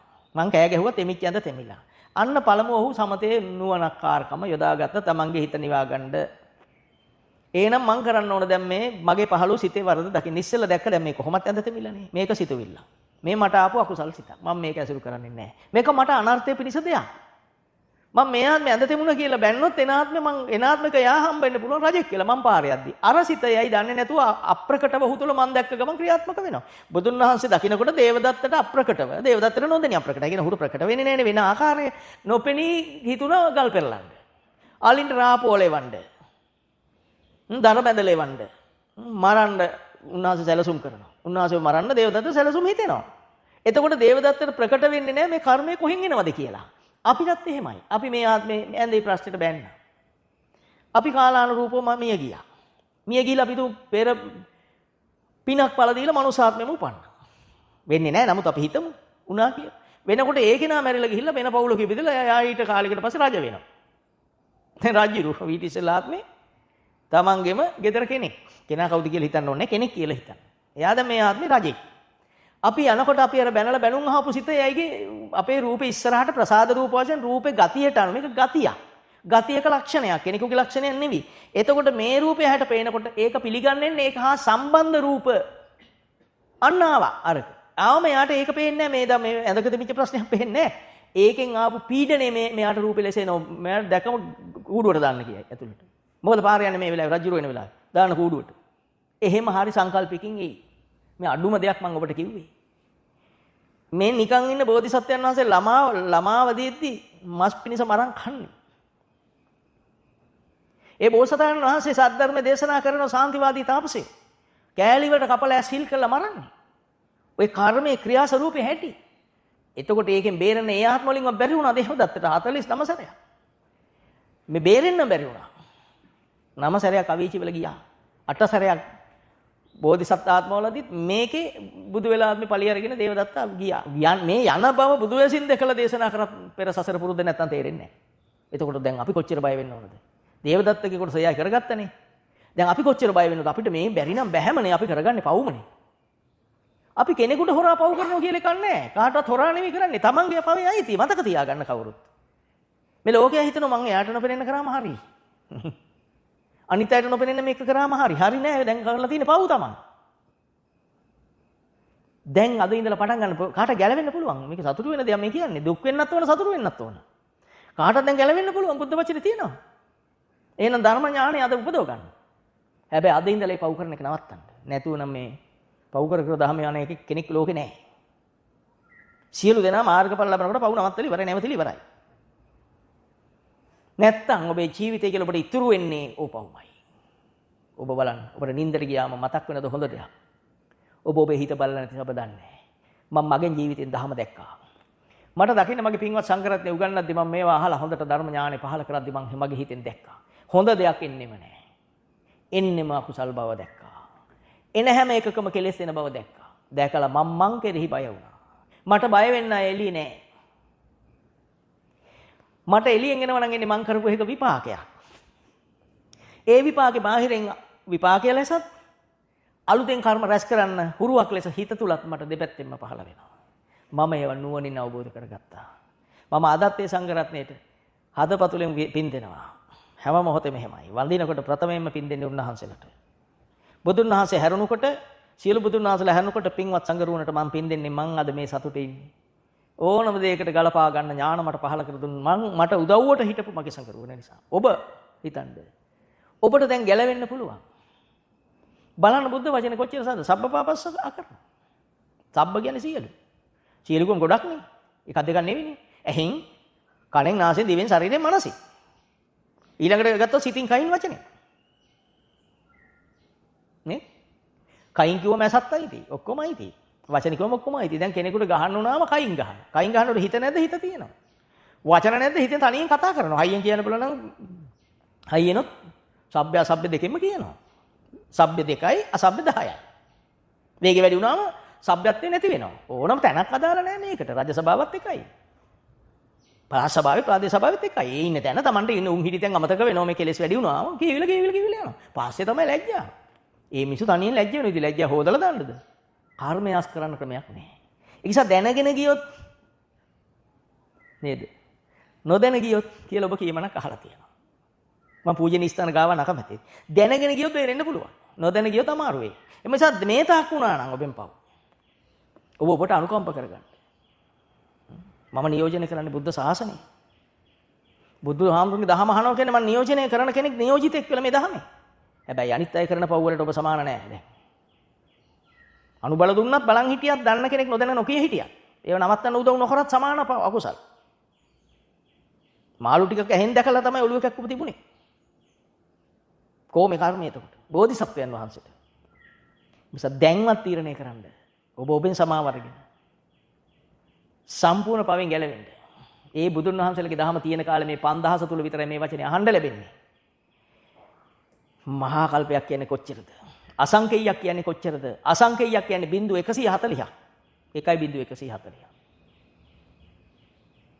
මහා කල්පයක් තුළ අසංකේයව කොපමණ නම් ඇද්ද? අපිට මේ කල්පෙ දිග හිතා ගන්න බෑ. සාර යදුනක් දිගපළල ඔස්සු හතරස් සමභාජනයක අබෑට පුරවනවා. පුරවන්න පුළුවන් උපරිම නිකන් හැලෙන්නේ නැති වෙන්නේ එළියට නොහැලෙන ගානට පුරවන්න පුළුවන් උපරිම පුරවනවා. පුරවලේ වරුණු දවසේ සිට අවුරුදු 100කට පස්සේ අබෑටයක් එළියට දා අවසන් කරනවා. තව එතන ඉඳලා 100ක් ගිය කල තවත් අබෑටයක් එළියට දා. මේ භාජනයේ කොපමණ ඇද්ද? යදුන් හතරක් කියනකොට. සාර යදුනක් හැතැම්ම හතරක් හෝ එක එක අටුවාවල එක එක ගන්නට තියෙනවා. ඉතින් අපි හතරක් හෝ 16ක් දිගපළල උසනේ. ඒකේ අබ කිලෝ එක කොච්චර අල්ලන කිලෝ එකක් කියන්නේ කොච්චර අල්ලෙන් එකක්ද? මේක කොපමණ නම් කලක් යයිද හිස් වුණත් කල්පේ නම් ඉවර නැtei කිව්වා. එතකොට කල්පේ ඒව අසංකේයයක්. කොච්චර පෙරම් පුරලා තියෙනවද අපි වෙනුවෙන් අප තථාගතයන් වහන්සේ. ඒ කියන්නේ අපි නිවනට පමුණවන තුරු අපේ පසුපස එන්නට ඇති. අපිට අනන්ත හම්බෙලා ඇති. අපි ඔය ජාතක කතාවල තියෙන විදිහට ඒ තැන්වල ඉන්නට ඇති. ඒකනේ ශ්‍රද්ධාව වැඩි අපේ. බුදුන් වහන්සේ ගැන කියනකොට ඇඬෙන්නේ. අපිට කියා ගන්නත් අමාරු ඒකනේ. අපි ওই බුදුන් වහන්සේලා විපස්සී සිකී වෙසබු කකුසඳ කොණාගම කාශ්‍යප උත්තමයන් වහන්සේලා අපිට හම්බ වුණා.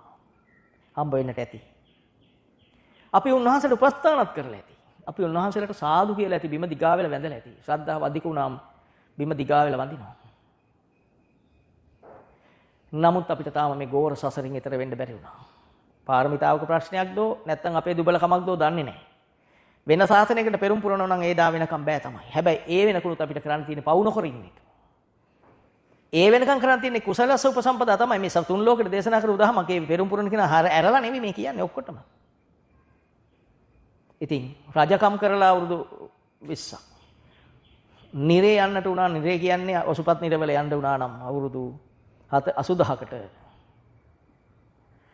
එතකොට බෝධිසත්වයොත් සුනකේ වෙල උපන්න නම් වටුවකට වඩා පුංචි සතෙකුත් ඇතෙකුට වඩා විශාල සතෙකුත් නොවි තමයි උපදින්නේ. මේ ආත්මවල ඉපදුණු වාර ගන්න ඔබ දැකලා තියෙනවා නේද? නායි වෙලා පිඹුර වෙලා හැම ආත්මිකම උපන්න උන් බෝසතාණන් වහන්සේලා එහෙමනම් අපි ගැන මොන කවර කතාවද?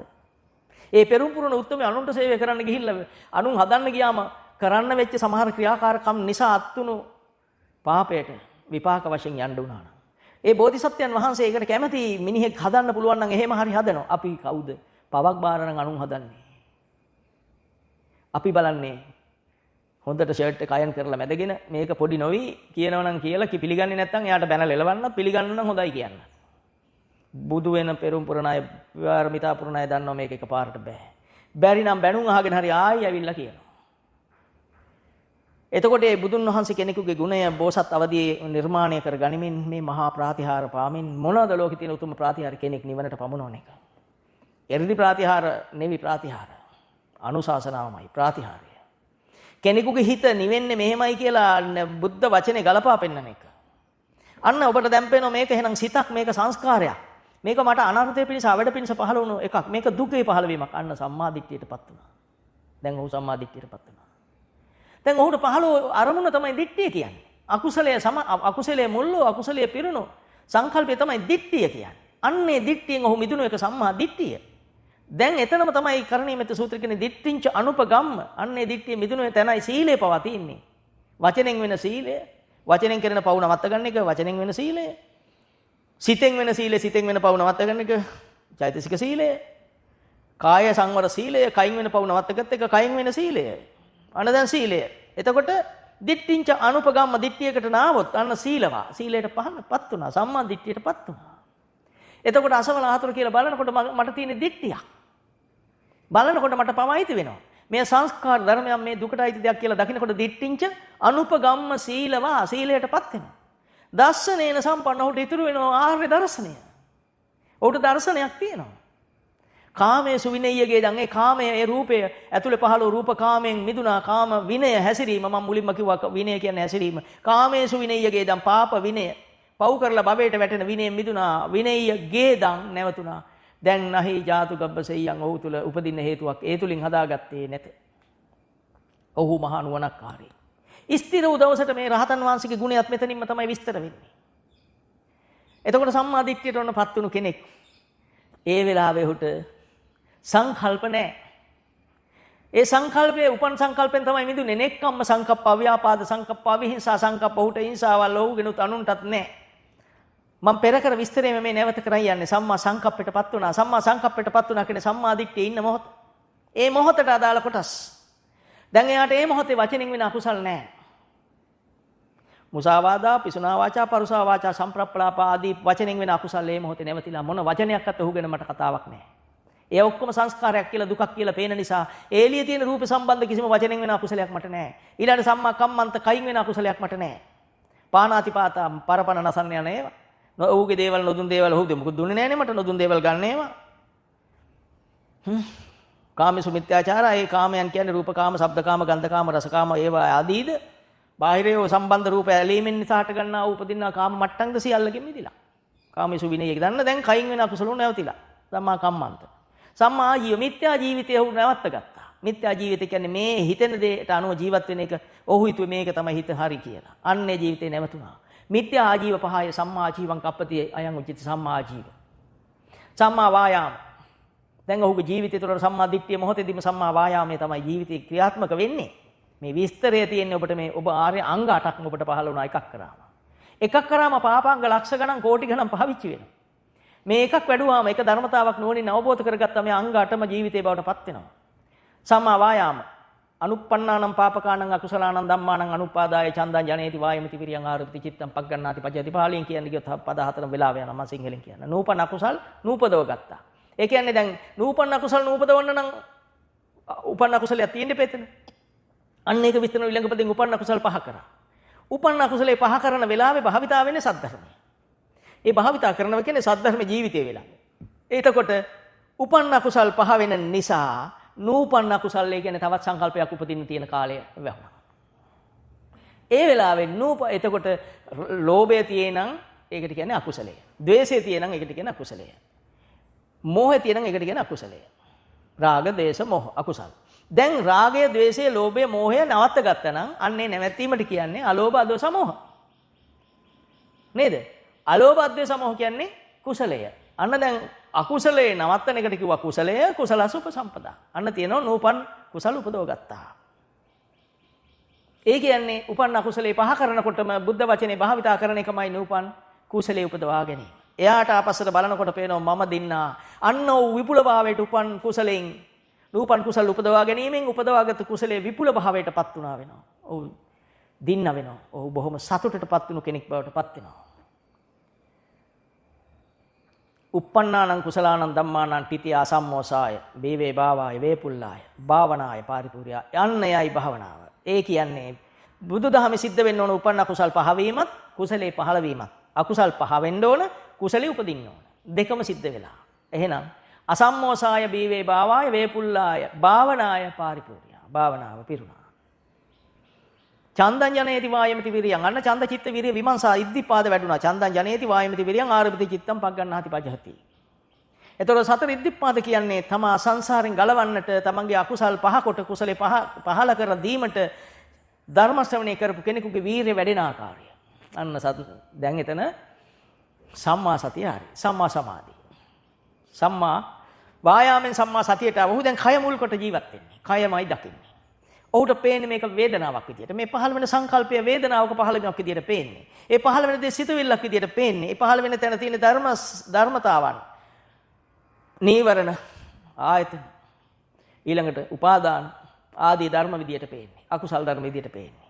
එතකොට එයාට පේනවා ඒ තුල වැඩිලා තියෙන සතර සතිපට්ඨාන. ඒකටයි සම්මා සතිය කියන්නේ. දැන් ඔහුගේ ජීවිතයේ තියෙන සම්මා සතිය තුල අර සම්මා දිට්ඨියට එන කෙනෙකුගේ ජීවිතේ ඉබේම පහළ වෙනවා සම්මා සතියට. කය මුල් කොට ඔහුගේ කය ඇතුළත පේන්නේ. ඒකට කියනවා කායානුපස්සනාව. ඔහුට පේන්නේ වේදනාවක් විදියට පහළ වුදේ. වේදනානුපස්සනාව වැඩෙනවා. මේක සිතක් කියලා පේන්නේ. සිතවිල්ලක් විදියට පේනකොට චිත්තානුපස්සනාව. මේ ධර්මතාවක්මයි.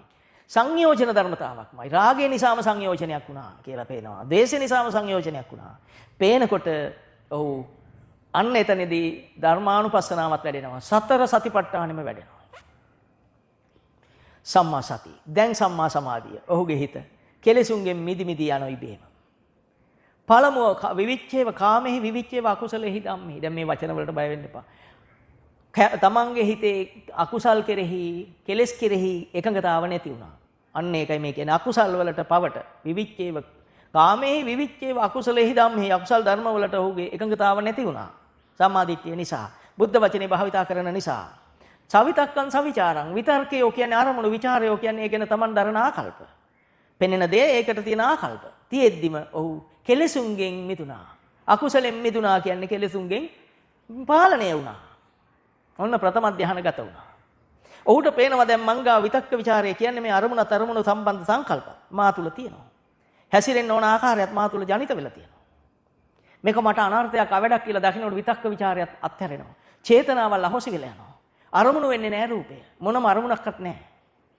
චේතසෝ ඒකෝති භාවං අවිතක්කං අවිචාරං. විතක්ක ਵਿਚාරයත් අත්හැරෙනවා. අරමුණත් අත්හැරෙනවා. චේතනාවල් නැති වෙන කෙන සියල්ලකින් මිදෙනවා. මේ මොහොතේ උපන්න අකුසලයේ නැති වෙන එක මේ කියන්නේ. ဒုတိ ය ධ්‍යානයටපත් වෙනවා. සමාධිදම් පීති සුඛං ဒုတိ ය ඥානං උපසම්පජ්ජ විහෙරති. දෙවෙනි ධ්‍යානයටපත් වෙනවා. මං හිතනවා දැන් නම් හරි සතුටක් ඇති. මේ ඔක්කොම කරන්න මොකද්ද කරන්න ඕන? දැන් පොඩි බයකුත් ඇති. මම ගොඩක් කිව්වා නෑ ඔක්කොම කරන්න තියෙන එකයි. එකක් කරොත් මේ ඔක්කොම වැඩෙනවා. මොකද්ද? සත්‍ය අවබෝධ කරගත්තොත් මේ සියල්ලම ක්‍රියාවක් විතරයි. ආධ්‍යාත්මය තුල ඇස මුල් කොට එන රූප වලින්, කන මුල් කොට එන ශබ්ද වලින්, නාසය මුල් කොට එන ගන්ධයන්ගෙන්, දිව මුල් කොට එන රසයන්ගෙන්, කය මුල් කොට එන පහසයන්ගෙන්, මතකයන්ගෙන්, මනසින් එන්නා වූ සීල දේ කොට අතුලාන්තේ හට ගන්නා වූ සංකල්ප. ඒ සංකල්ප මගින් මතු කරන්නා වූ රාග ද්වේෂයන්. ඒකට ඇලීම මුල් කොට පවතිනා වූ භවය දැක්කා. ග්‍රහකාරක දිට්ඨෝසි දුක්ඛ ජාති පුනප්පුණං. මං ග්‍රහකාරකය දැක්කා. එතන තමයි තැන තණ්හානම් කය මජ්ජකාති. අවශ්‍ය තැන් පද විතරයි මං ගන්න. ගන්න තණ්හාව නැති මජ්ජේ. මේකම තමයි මං අල්ලගත්තේ. මං අද මිදුණා. එහෙනම් මං මිදෙන්න ඕන. මා පව් කරන්න සසරට බඳින්නා වූ තණ්හාව නැමැති සංයෝජන ධර්මය පවතින්නේ රූප, ශබ්ද, ගන්ධ, රස, ස්පර්ශ මුල් කොට ආධ්‍යාත්මය තුලයි. මට එන සංකල්පෙන් මං මිදුණා කියන්නේ මං ඒකෙන් පවෙන් මිදුණා. සසර සම්බන්ධයෙන් ගැලවුණා. එතනින් නිවි සූපත් වුණා. ජීවිතෙන් බලන්න බොන තරම් සරලද? මං අර උපමාවට මරන්න නවත්තන්න. ඉස්සරහා ඉන්න කෙනා පේනවා ගමරාල මගේ හතුරෙක් විදියට. මිනිස්සෙක් හතුරෙක් විදියට පේනවා. බලන්න හතුරෙක් විදියට පේනකොට ඇහැ පෙන්නන රූපෙට හිතේනේ සංකල්පෙන්නේ. දැන් ඔබ දහම අහපු කෙනාට පේන්න ඕන මේ මගේ හිතනේ. මං හතුර කියලා මේ අසුරු කරන්නේ මගේම හිතනේ. අනේ මගේ හිත පිරිසිදු නැහැනේ කියලා පේනවනම් ඔබ භාවිතා කරන්නේ සම්මා සම්බුදුන් වහන්සේගේ අවවාදයේ අනුශාසනාව ආදර්ශය. වැස්ස ඔප්පු කරන්නේ ඒක තමයි. මීට වඩා පරිසරෙන් කියන්න දෙයක් නැහැ. දා බුද්ධත්වයේදී උන්වහන්සේ පොළොවට අත තියලා කිව්වේ පාරමිතාවට සාක්ෂිය මහ පොළොව කියද්දි පොළොව හෙල්ලිලා ගියේ. 7-8ක් හෙල්ලෙන්නේ. මේ දහම නිවැරදි නිසායි සාක්ෂිය වහින්නේ. ඉතින් ඔබ තේරුම් ගන්න. ඔබ සිත සුද්ධ කරගෙන අද ඉඳලා කරපු සියල්ලකින් මිදුණු බොහොම සතුටෙන් ඉන්න. බයෙන් නැති, සැකෙන් කතා නොකරන, බයෙන් කතා නොකරන කෙනෙක් නෙවි. වෙනදා වගේ අභීතව සිංහෙක් වගේ බොහොම ඉඳලා. ඒ සියලු කෙලෙසුන්ගෙන් මිදුණු ලෞතර බුදුන් වහන්සේ ලෝකෙට පහළුනේ අපිව සසරෙන් ගලවන්න. උන්වහන්සේ දුක් විඳේ. අපි නෙවෙයි දුක් විඳින්නේ. උන්වහන්සේ දුක් විඳේ. මහා කල්ප අසංකේය ගණන් දුක් විඳලා, සාර අසංකේය කල්ප ලක්ෂ ගණන් දුක් විඳලා. අනියත විවරණේ බුදවරු 11 ලක්ෂ. ලේසි ගණන් නෙවෙයි 11 ලක්ෂ 27000ක් යටතේ පාරමිතා පුරලා අනියත විවරණේ ඇවිල්ලා. මේ බුද්ධ කලියුගේ සාර අසංකේය කල්ප ලක්ෂයට පස්සේ බුදවරු 25ක් විතර යටතේ ඇවිල්ලා සම්බුද්ධත්වයට පත් වෙන මොන තරම් දිග කාලයක් ඇවිල්ලාද? උන්වහන්සේ දුක් විඳලා දුකෙන් මිදෙන මඟ අවබෝධ කරලා අපට දේශනා කර. අපිට දුක් විඳින්න දුන්නේ නැහැ. අපේ පියාණන් වහන්සේ, බුදු පියාණන් වහන්සේ, අපේ අම්මා බුදු මෑණියන් වහන්සේ අපිට නිදහස් වෙන හැටි දේශනා කළා. අද ඉඳලා ධර්ම කරුණු මේ එකක් ගානේ ඔබට නැවත නැවත අහලා, දසදහසර අහලා ධර්ම අවබෝධ කරගෙන සිත සුද්ධ කරගෙන ජාතිය ඉක්මවා ගිය, ජරා මරණ ඉක්මවා ගිය උතුම් නිර්වාණ සුවය ලබා ගන්න. ඔබටත් මේ තුන් ලෝකේ හැම දෙනාටම ශක්තිය පිණිස, ධෛර්ය පිණිස සම්මා සම්බුදුන් වහන්සේලා ලෝකෙට අනුදැන වදාර සම්බුද්ධ ශ්‍රී මුක දේශනාව හේතු වේවා, වාසනාව වේවා.